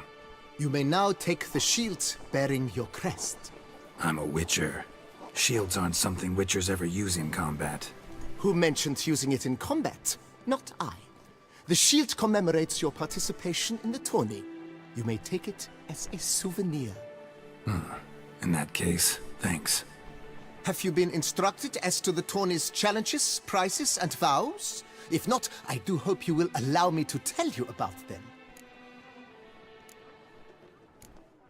Guillaume told me a bit about the contests. Rather make sure I'm clear on them, though. An admirable thirst for knowledge.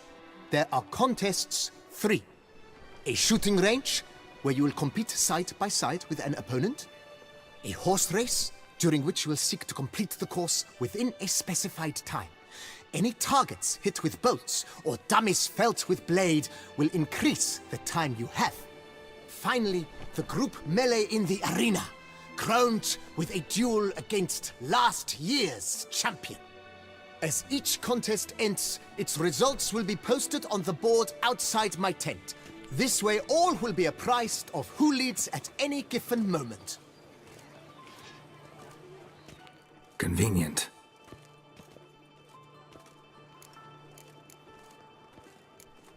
Gonna come right out with it. I'm a sucker for prizes. The winner of each contest shall receive a trophy. Whoever has the best result once all contests have played out shall face last year's champion in a final duel for glory and the title. Should you defeat the reigning champion, the grand prize will be yours. This year, a sword forged especially for this occasion by the one and only Cornelius of Isengard, a famed master weaponsmith. Her illustrious highness had it brought all the way from Nazaire. You say something about vows? As is our custom, knights make vows to which they hold for the duration of the tourney. Each swears on something which to him represents his most cherished virtue.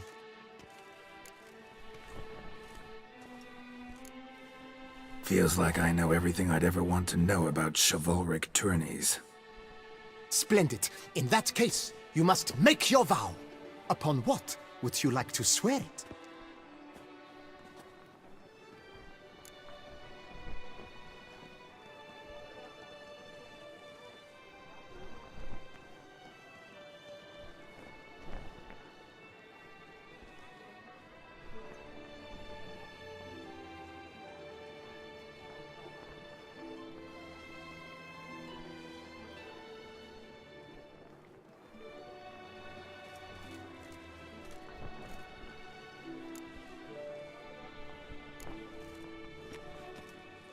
I vow on the love of my lady, Yennefer of Vengerberg, to respect the chivalric virtues.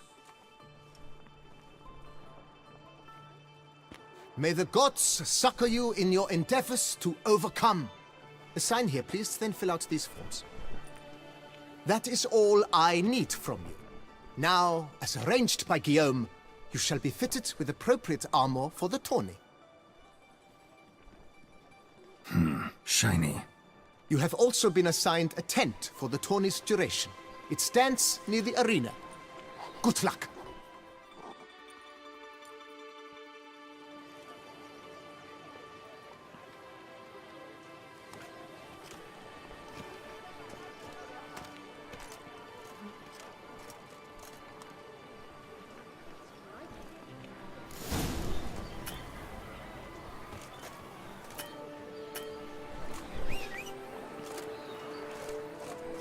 Where the good prophet Levioda lively and spry.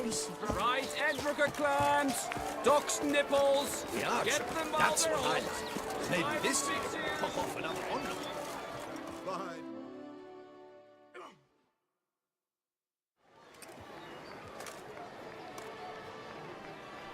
Geralt, well, I'll be... Have you decided to turn knight-errant? All jesting aside, here on a job. You in the tourney too? Am I? Ha! I shall square off against Rainfan of Atre. I saw him just moments ago. A nervous wreck. stuffing his nose with fish steak, no less, as if that would aid his determination. Guessing that's against the rules. But who's to tell the Nilfgaardian what to do? Listen, Geralt, I've a tip for you. The timing of your marksmanship duel is such that you shall have the sun in your eyes. Makes no difference to me either way. Nor will it give you any pleasure. Since, as it is, we must both wait, play me in a round of Gwent. Should you win, I shall swap with you. To me, a southerner, the sun is no hindrance. Never turn down a round of Gwent.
I congratulate you. We shall swap as agreed. We've passed the time rather nicely. Lady Vivian should appear forthwith. I'm off to face my first challenge. Good luck.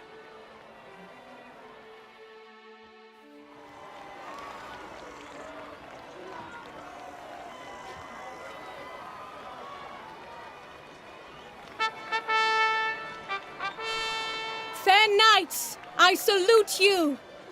The honor and duty of tourney patron have fallen to me this year. Fight honorably, so that I may bestow upon one of your number the tourney's grand prize. You have sworn your vows.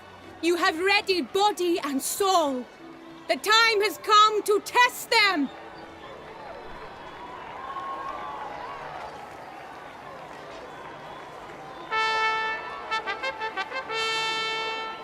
Behold Horm Akispark of the Mechtian royal line. His name's quite the mouthful, a true challenge to rhyme. His targets to be hit centrally and true are the ones in blue. Against him new blood, a knight unknown till now. Sir Geralt of Rivia, give us a bow. The targets he must with his quarrels thread are red. May the better man win.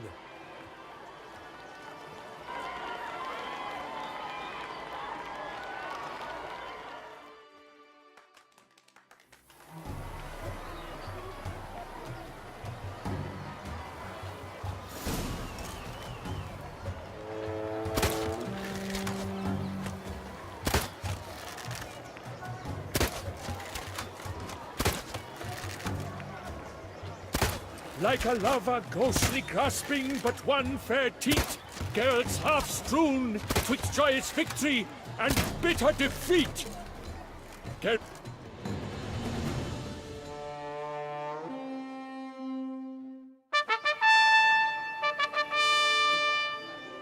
Sir Geralt of Rivia has trounced his foe, pounded him soundly, immersed him in woe.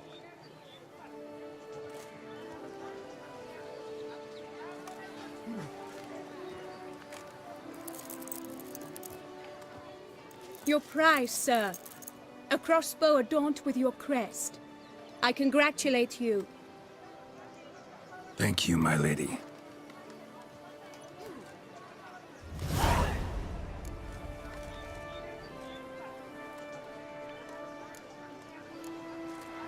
My medallion's vibrating strongly.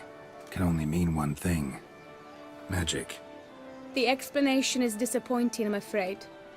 The fragrance I use, it's mixed by a sorceress. To lose to an opponent such as you is a victory of its own. Accept my congratulations as well. Thanks.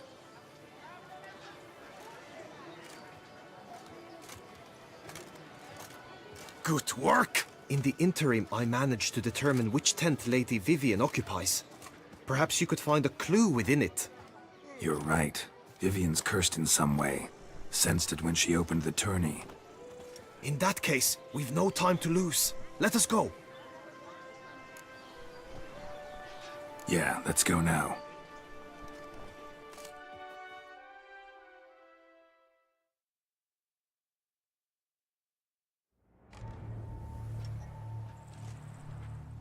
This is her tent. You must look inside. Search it. I shall hoot like an owl should someone approach.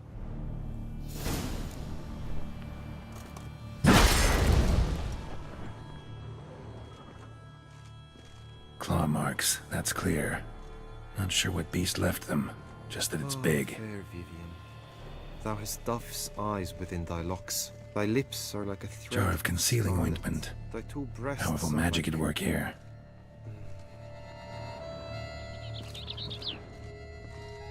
Clothing's all dark green and yellow. Seems Yen's not the only one with a fixed color scheme.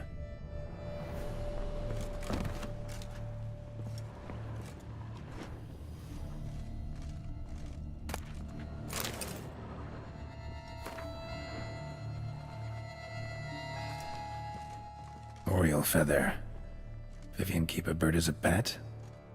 No sign of it here, if so. Ruxay tend to be fond of birds. Someone approaches, quickly! You were supposed to hoot. We shall speak later. We must return to the tourney now. It's time for the second contest. Sirs, what seek you in my lady's tent? Inspiration? Be gone from here!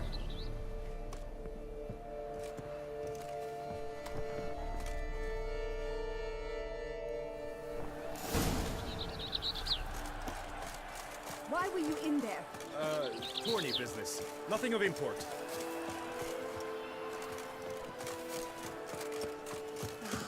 The flower of chivalry. Fried Jetting toad's lads. eggs! Dragon's Drop eyes on a stick! Hire Come a and witcher. get it! Fresh and wholesome! Is they drink you seek?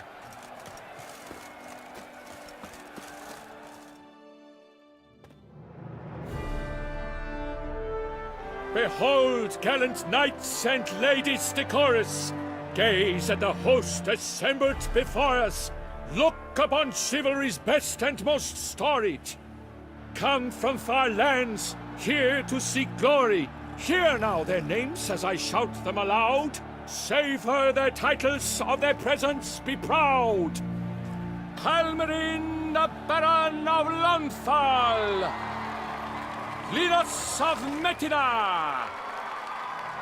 Rainfarn of Atra! Horm Akaspark of Meicht! Donimir of Troy! Guy de Boisfren, in service to the Duchess! Delwyn of Craigiau! Count Tai of Dondal! Ansay of Lyria and Rivia a prince! Geralt of Rivia! For Gregoire of Montgorgon, let out a roaring cheer! The faint fire of silence, tourney champion from last year! Today's winner of contests, his victory to secure, shall face Sir Gregoire in a challenge severe!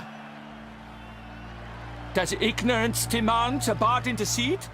Does someone need telling how tourneys proceed? How dare you enter a tourney for nobly born knights? Your knighthood came through the grace of my mother Meve, Queen of Lyria and Rivia, whom you treacherously deserted mere days later. Your presence here is an offense to my honor. And yours is an offense to my eyes.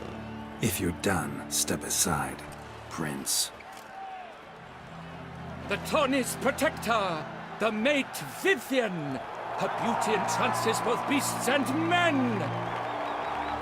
My heart's greetings, dear knights.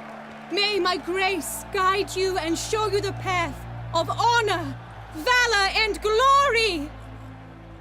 Accept my wishes of good fortune, sir, and devote all your strength to the tourney, and only it. The time has come for you, Sir Knight. Mount your steed. Swift be your flight. Ladies and gentlemen of lineage illustrious, soon steeds shall swarm like ants most industrious. To beat time's passage they'll ride like the gale. What a sight to behold, what a lark, what a tale!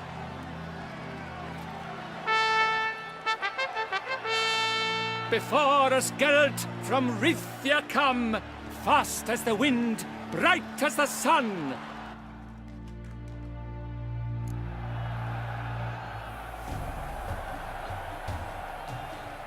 Run, Roach. Ain't hunt is up!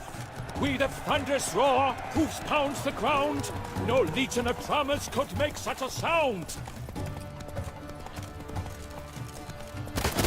Can't wait to take my vows. Then off to battle.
So close! Will he last? Endure and keep pace? What tension, what stress, what a... Slow now.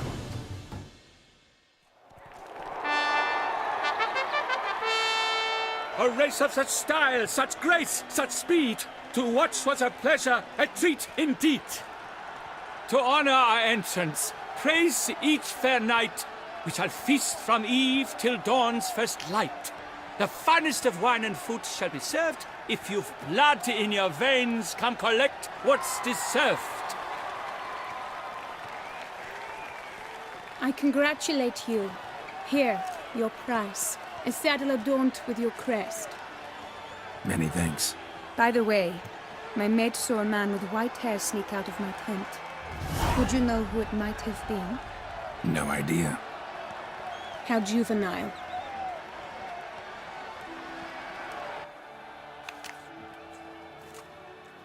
Congratulations on your win! In stellar style, no less. Ah, I no longer regret I was not able to participate. Almost. We must drink to this. Come with me to the feast. We shall await Vivian together. Lead the way.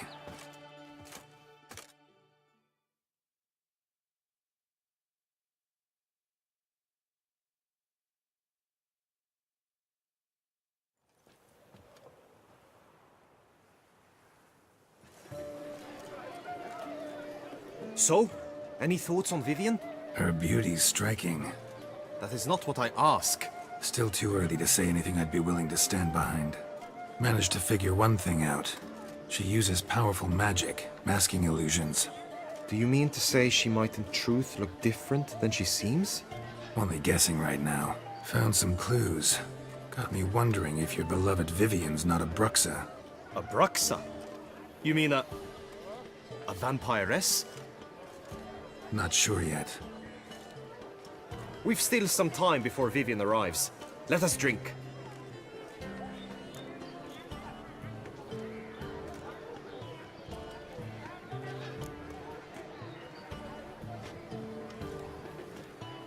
To Vivian, may you find the means to aid her. To Vivian.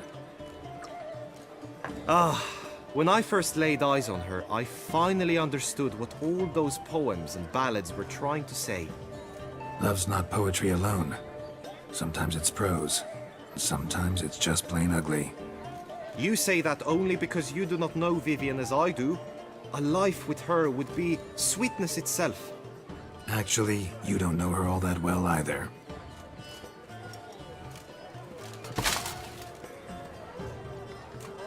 Your presence at this tourney is an affront to my honor. I demand satisfaction. Head to the nearest brothel, then. Coward. Mounted combat in the main arena. I challenge you. Since you insist, I'm all yours. You shall bitterly regret deserting my mother's army once I'm done with you.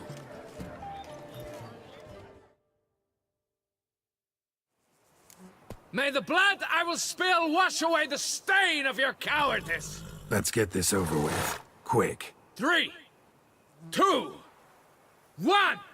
Run, Roach.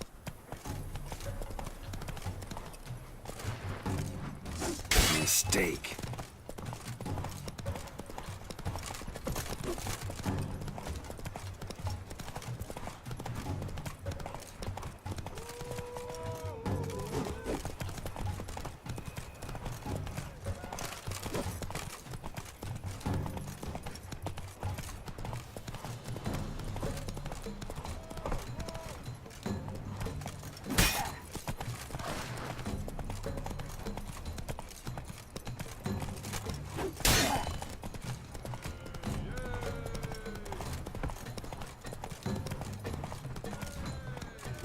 Too late to surrender.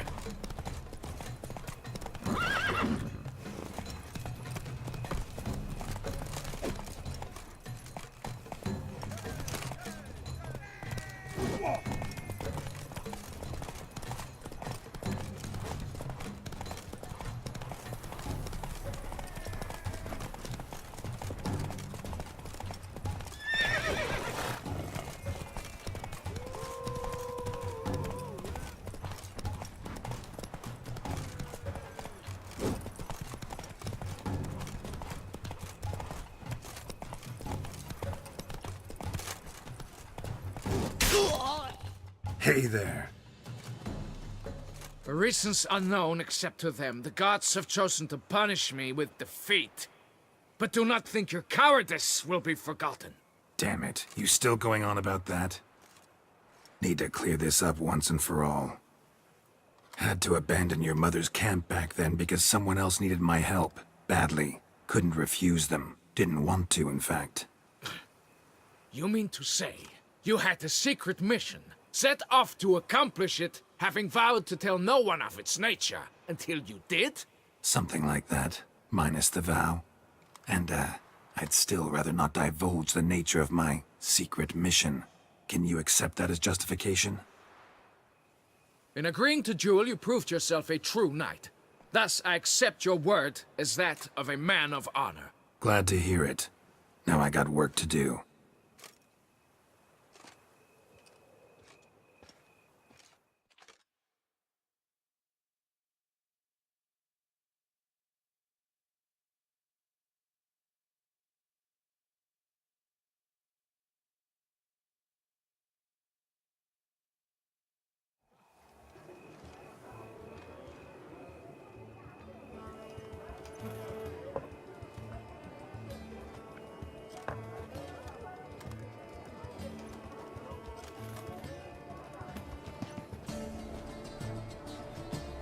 My heart swells to behold this beautiful celebration of valor and honor, and to witness you, who embody the chivalric virtues in your lives, strive for greatness.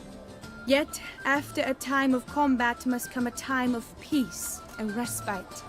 Thus, I invite all who fought in the tourney to this feast held in your, and none other's, honor. And should any among you crave solitude, private tents await you nearby. The group melee shall take place on the morrow. Glory shall be within grasp for each and every one of you. The best among you shall have the honor to face our reigning champion, the famed Gregoire de Gourgon, victor of last year's tourney. Celebrate, make merry, revel as you will, yet be mindful of the trial that awaits you tomorrow.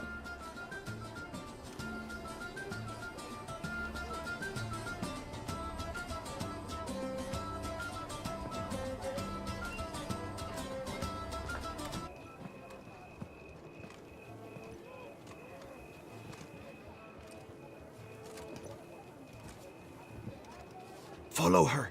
We shall meet in your tent before your last contest. You must help her.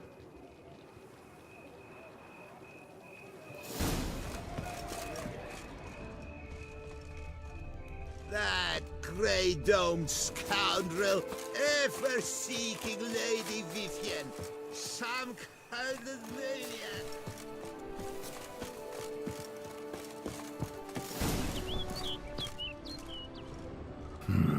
Strange.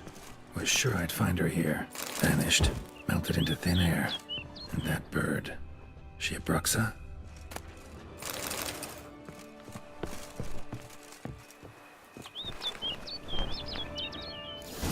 Flew off. Worth going after.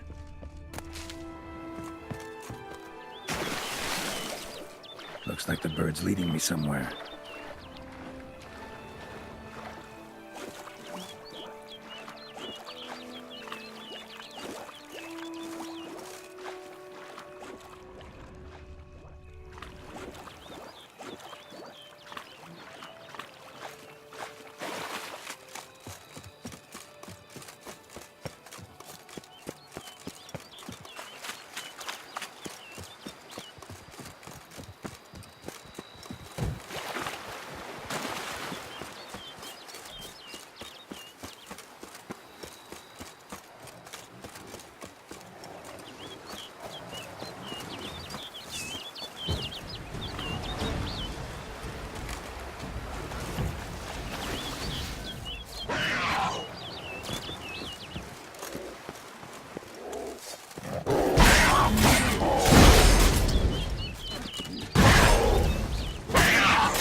Damn, you're ugly.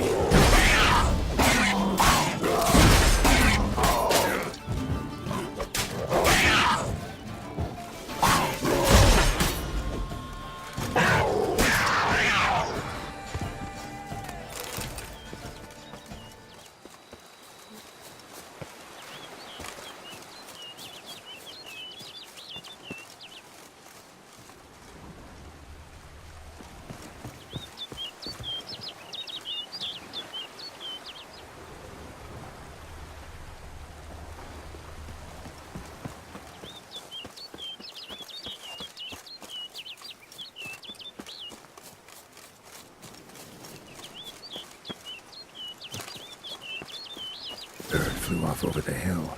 Might be quicker to pass through the cave.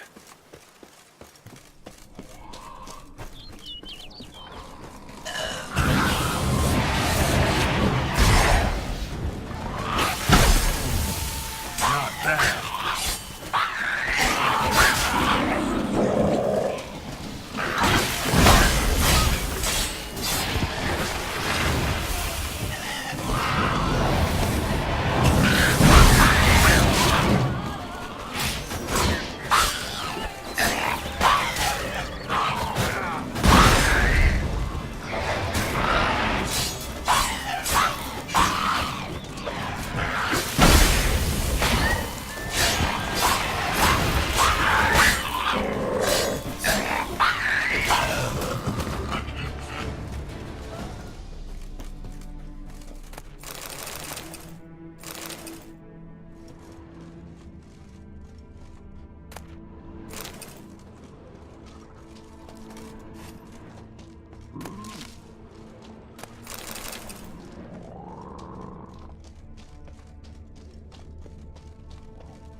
Witcher.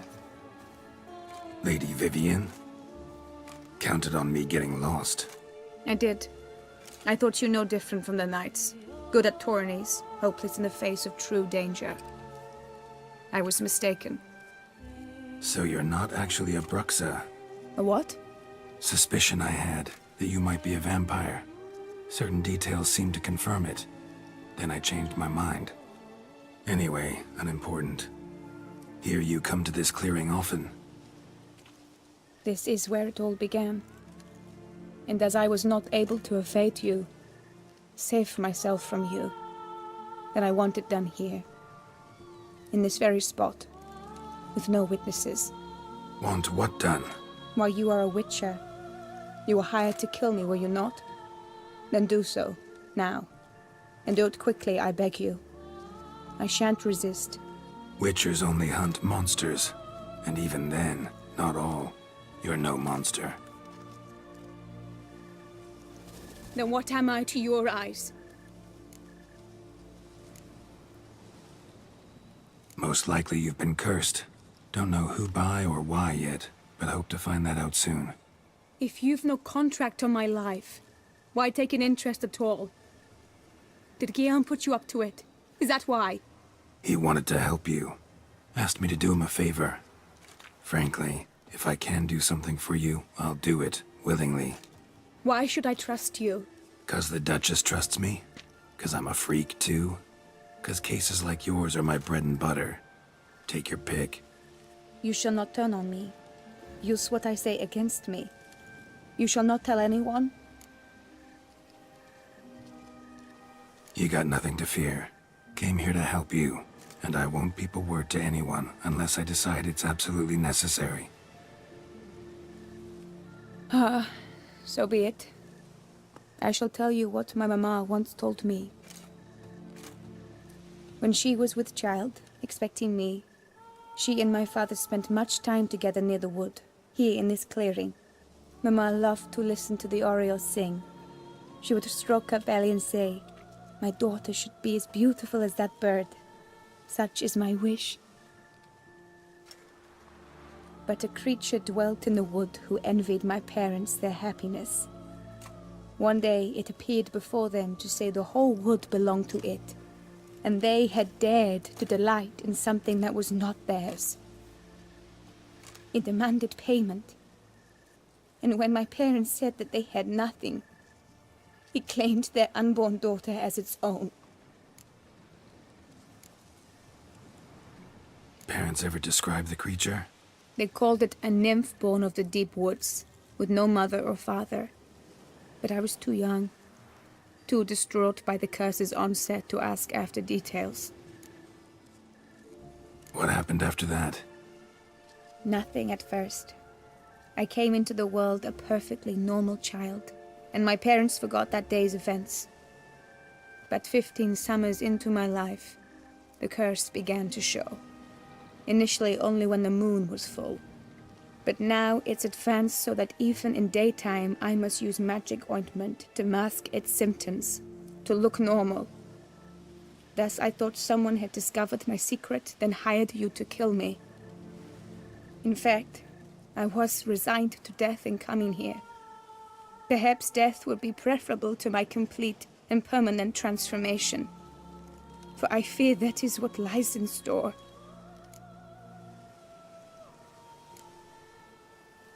Ointment you use includes a potent magic ingredient. You don't have the immunity mages have. Use heavy doses, or normal doses too long, and it could be dangerous to you. I sensed this. The very reason I knew I would have to give it up in the end, and bid my human form a final farewell. The curse, it could be reversible. Once ran into a baron transformed into a cormorant, ostensibly for good. Managed to cure him completely. And you truly think you could do something like this for me? Can't guarantee a thing. Tough case, yours. You were cursed before birth. That alone complicates things. Also, you claim the curse is increasing its hold. Symptoms are progressing. Could try transferring the curse onto someone else. What? Out of the question. I shall not allow it to ruin an innocent's life. Is this the only method you know? Only one that's completely safe. So there is another.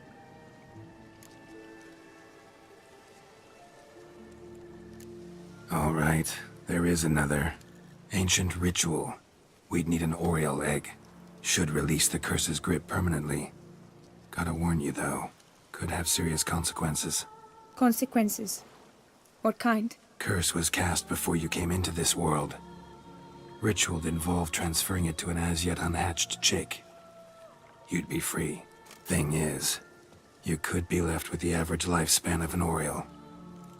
7 years. I understand. Alas, every rose has its thorn, and there are no happy endings. Yet truth be told, I never thought I would get one. I came here prepared to die, yet you wish to give me 7 years of life. Real life, free life. This is no dilemma. I agree, wholeheartedly. I see why. I understand.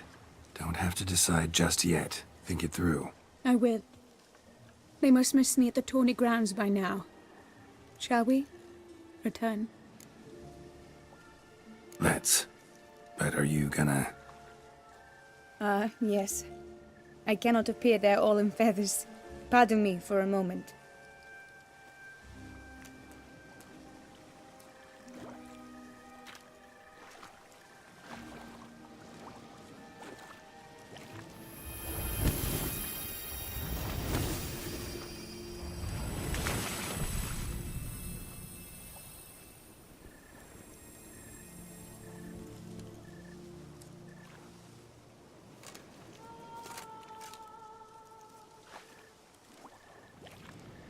You can change at will? No, but I discovered the water of this pool helps. Its effects are brief, but I can always be sure of them. Interesting.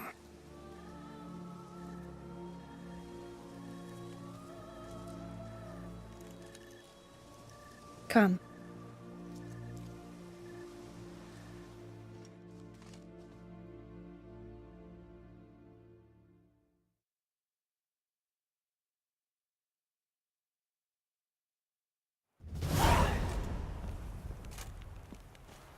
Did you learn anything? Yeah. Then speak, man. Can you not see I'm out of my mind with worry? What ails her? She asked me not to talk about it. But I want only the best for her. Perhaps I shall be able to help, or, I don't know, console her at the least.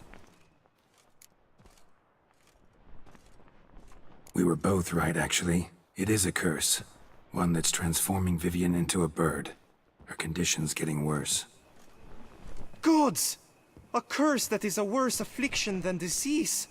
What now? Can you help her? That'll depend on her. I'll try if she asks me. Significant risks involved, though. Shortening her life to about another 7 years included. What? This is not what we agreed.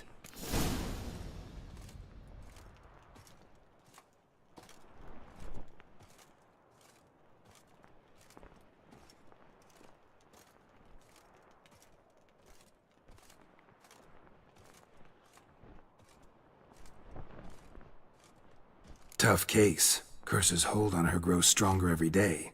And I'm a witcher, not a miracle worker. Heard of one other method that could work. Curse could be lifted via her reflection, say in a pool of water. Thing is, we'd need someone who'd willingly assume the burden of the curse. Take it on in her stead. You mean, become a bird themselves? Theoretically. See, curse grows weaker once it's transferred. Might end up as just an appetite for seeds and worms. All outcomes are on the table, though. Death included. I am prepared to sacrifice. Give my life for her. Just as King Fridank's knight did for the beautiful Queen Sero. Knew that already. But are you prepared to swallow bugs for the rest of your life? Yes. Which method do you believe to be best for Vivian? Don't know yet. But you have some notion, have you not? Do not tell me you seriously consider drastically shortening her life when I stand prepared to shoulder the burden.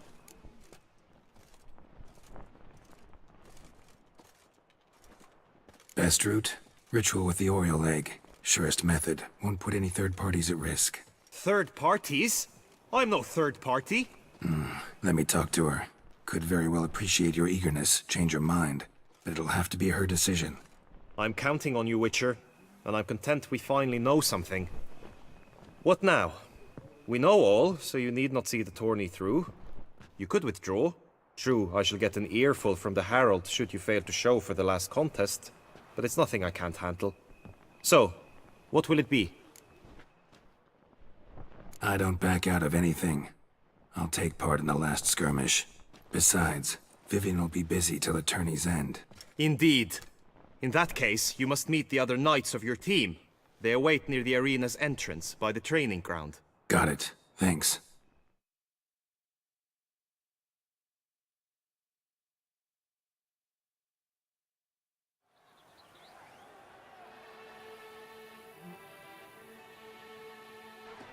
I know now the two teams' rosters. I shall be captain of ours. That means you shall do as I say for the duration of the fight. Is this clear? Palmer and Alonfo will lead the opposing team. With this skirmish, we commemorate the Battle of Fox Hollow of 1218, when a hands of southern outlaws led by Halar the Brown attacked Tucson only to be driven off by brave knights, thus setting a precedent. Since that day, knights errant have guarded the duchy's borders. Palmerin drew the short straw, so his team shall play the barbarian Halar's men. Any questions? None. I doubt you will do us any good. You know nothing of knightly combat as a witcher. Try at least to stay out of our way. It is time, gentlemen. Take your weapons and proceed to the arena.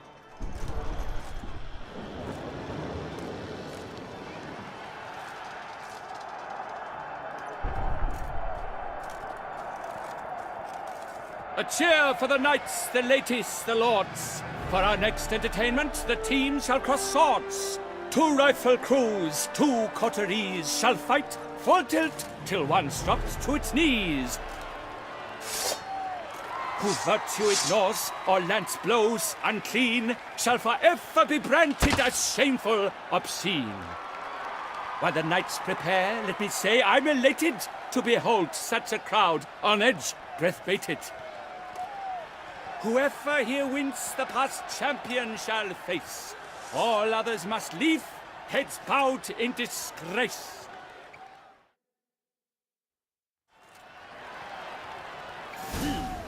Let us begin! Crowd, race a ruckus! Blood, sweat, and tears shall soon follow in buckets.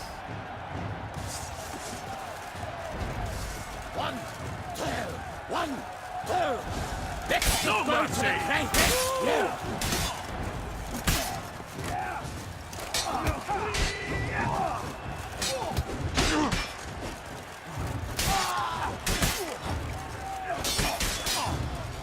Come! Succumb to death's embrace! Come on!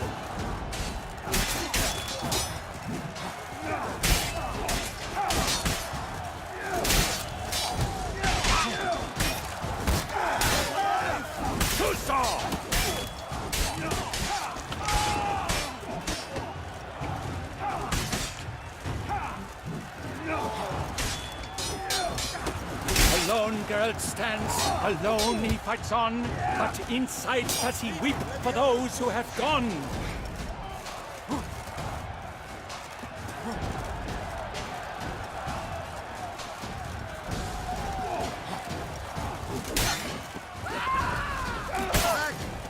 Attack! 1, 2, 1, 2. Next to go to the crayfish. Yeah.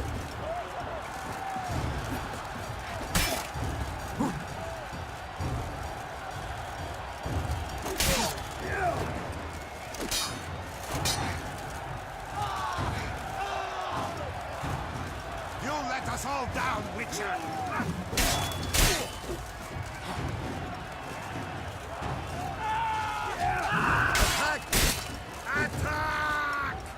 never retreat. Not one step, not one footfall. Honor! Wine and country!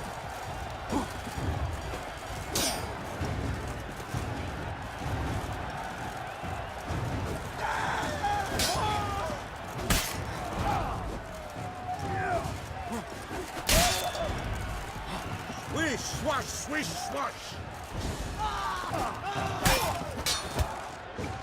No mercy! I shall never retreat, not one step!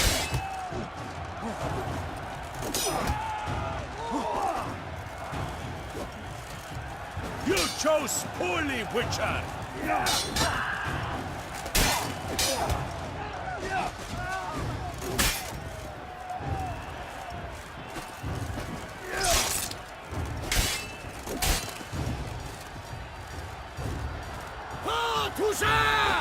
For the Duchess!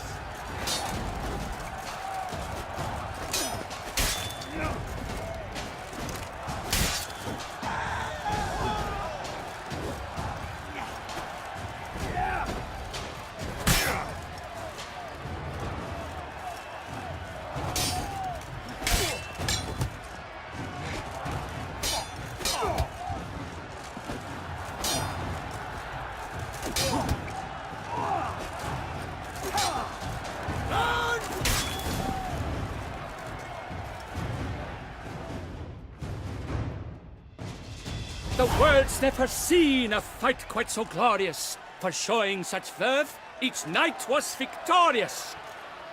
Yet in tourneys as in life, but one champion may reign. Today he is the one, praised be his name. He felt a whole host, slew the most. To Geralt of Rivia, who the strength of lions boasts, he sailed through all trials, each test he passed with ease. But now awaits the last. Will it bring him to his knees? For Gregoire de Gorgon, who on this ground last won, shall spar him for the title, and the day is done. To the tired Tremenda, we salute your endeavors. Return to your wives, your loves, your whomevers.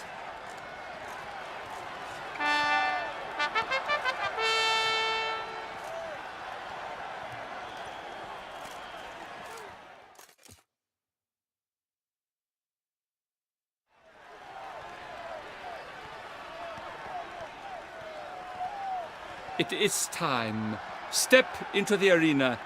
Should you suffer grievous harm during combat, have you any last wishes, any missives you wish passed to your loved ones? Thanks, I'm fine.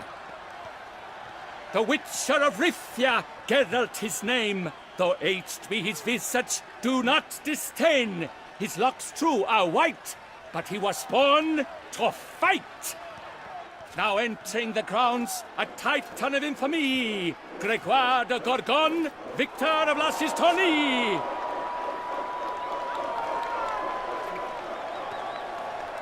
I wish both combatants good fortune and fame.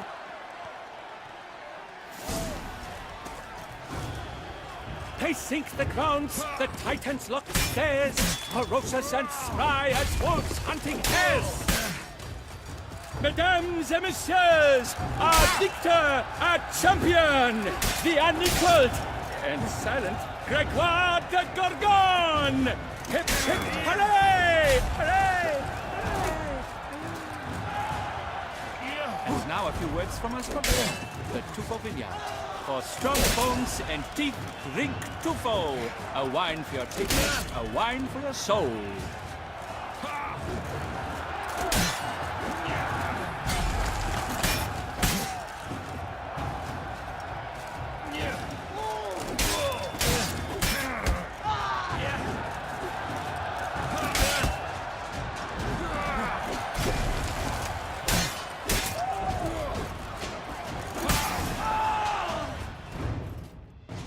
Geralt of Rivia, this year's champion! A sight to behold!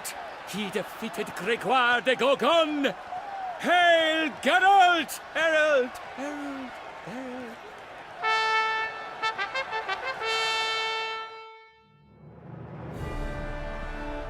As patron of this grand tourney, I've the honor to decorate our grand champion. His vow he made upon his love for his heart's captor, and it was doubtless this vow that carried him to this splendid victory. He showed great courage, great strength, great composure.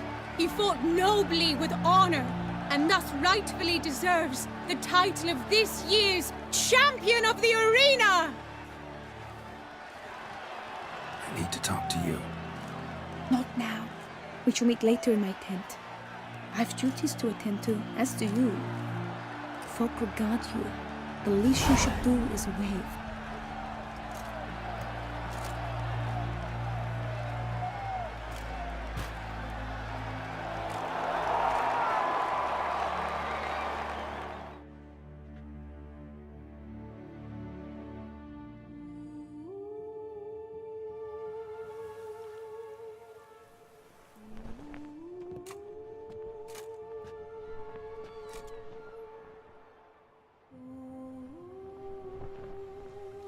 Greetings, my lady. Have you decided? I have. I stand by all I have said. I wish to endanger no one and thus choose the method involving an egg. If it's to be the egg of an oriole, I know where to find one. There is a nest in my clearing. Might you explain the nature of the ritual? Its exact course? Sure. Want to tell you something, though. Think we should try the alternate method first. I was clear. It is out of the question. Let me finish. Second method's less than reliable. To put it simply, might work, might not. But it will. I shall save you, O lovely Vivian. Why are you here, sir? This is a private conversation.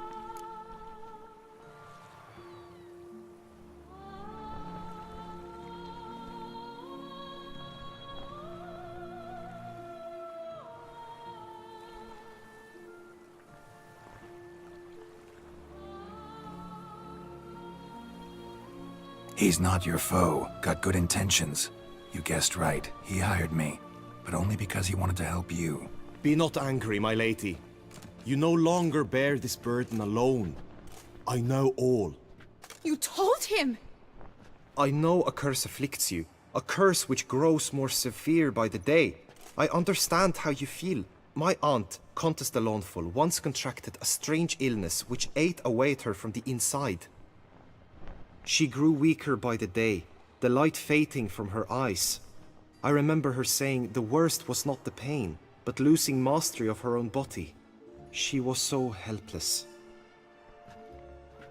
I fear you feel the same. The Witcher knows a way to lift the curse from you and let it rest on me. I wish to do this, to take it from you, Vivian. Why? Because I love you. I might have died in the arena. I sought to slay a Shaelmar for you. But now I see the fool I was. Now I see how I risked my life for no purpose. Yet, with this, I can truly do something for you. I do not wish to inflict this horror on anyone. You saw how it looks, Witcher. I turn to you as one elder and hopefully one wiser as well. Do you think this a good idea? Honestly, don't know. Already told you both I can't predict the ritual's side effects. Guillaume's right about one thing, though. He's risked his life in completely pointless ways. Till now. You've now heard the expert opinion. Let us do this together, Vivian. Very well. I was prepared to die.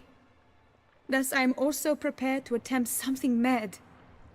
Now we must go to my pool in the woods, yes? Everything's agreed, so no point wasting any more time. Let's go.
the aunt you mentioned?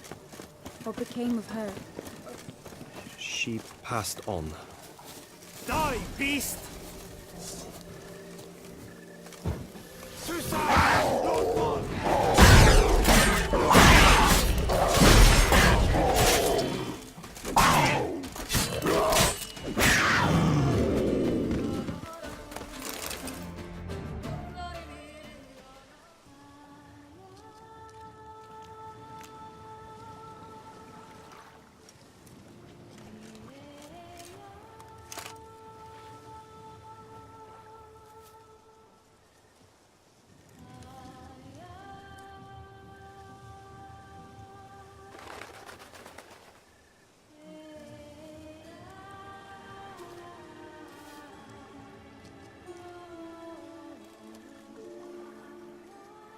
So, this is my true form.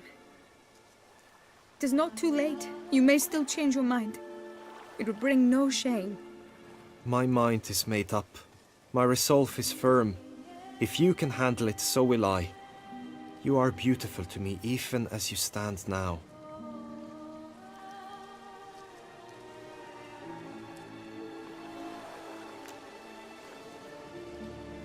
Oh, that's clearly rubbish.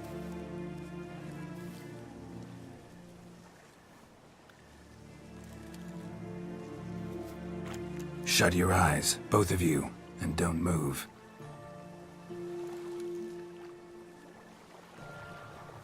Guillaume, Yes, my love?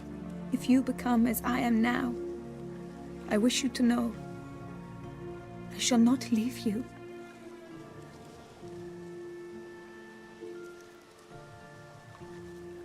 Picture yourselves reflected in a pool of water. Focus on that.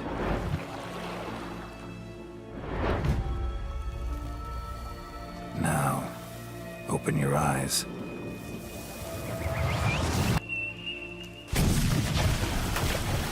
Damn, think it might have worked.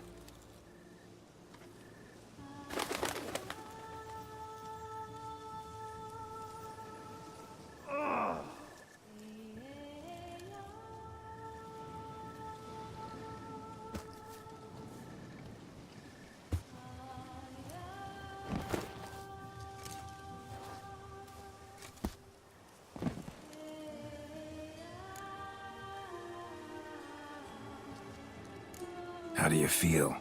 In general, you feel it change, Guillaume? I was struck hard, as if by a battering ram, but now I feel not at all different. Apart from a slight itch on my skin. Are you certain it worked? Yes, something happened, definitely. Must be an intersection beneath this pond. Powerful magic at work here. Look at Vivian.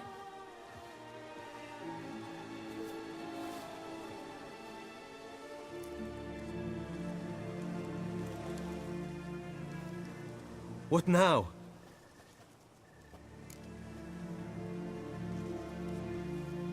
Now? Now you get to live together. Happily ever after. Still, watch yourselves carefully.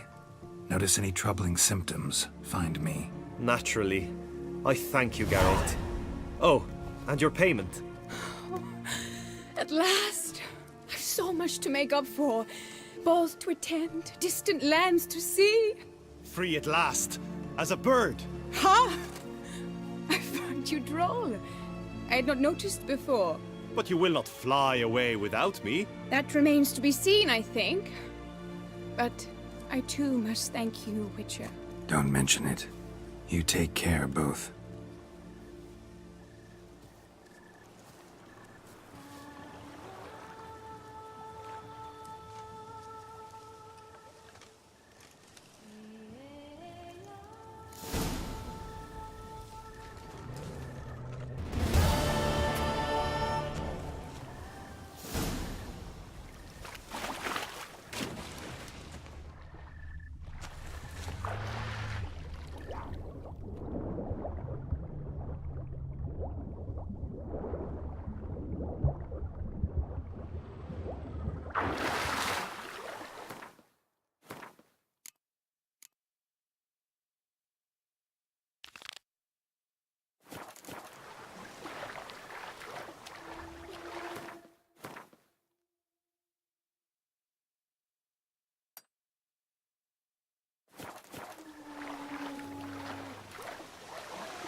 tale be praised. Greetings, Geralt.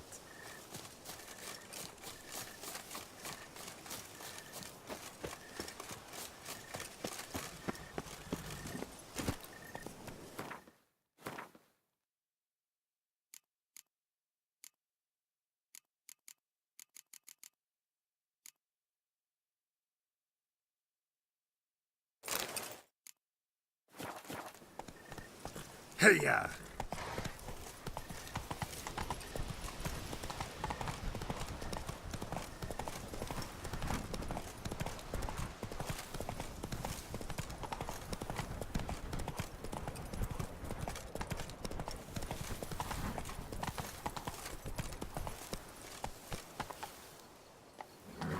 Let's go!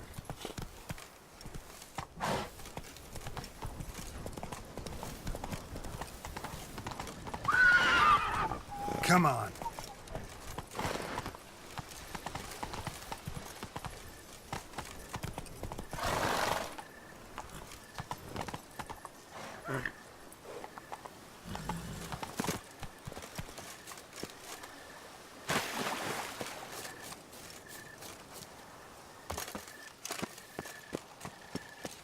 Keep calm. Start no brawls.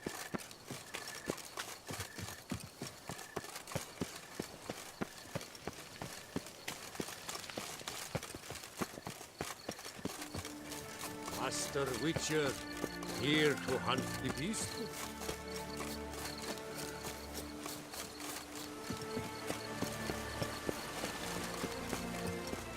Sir de Peyrac Peyran writes no more. Son, right?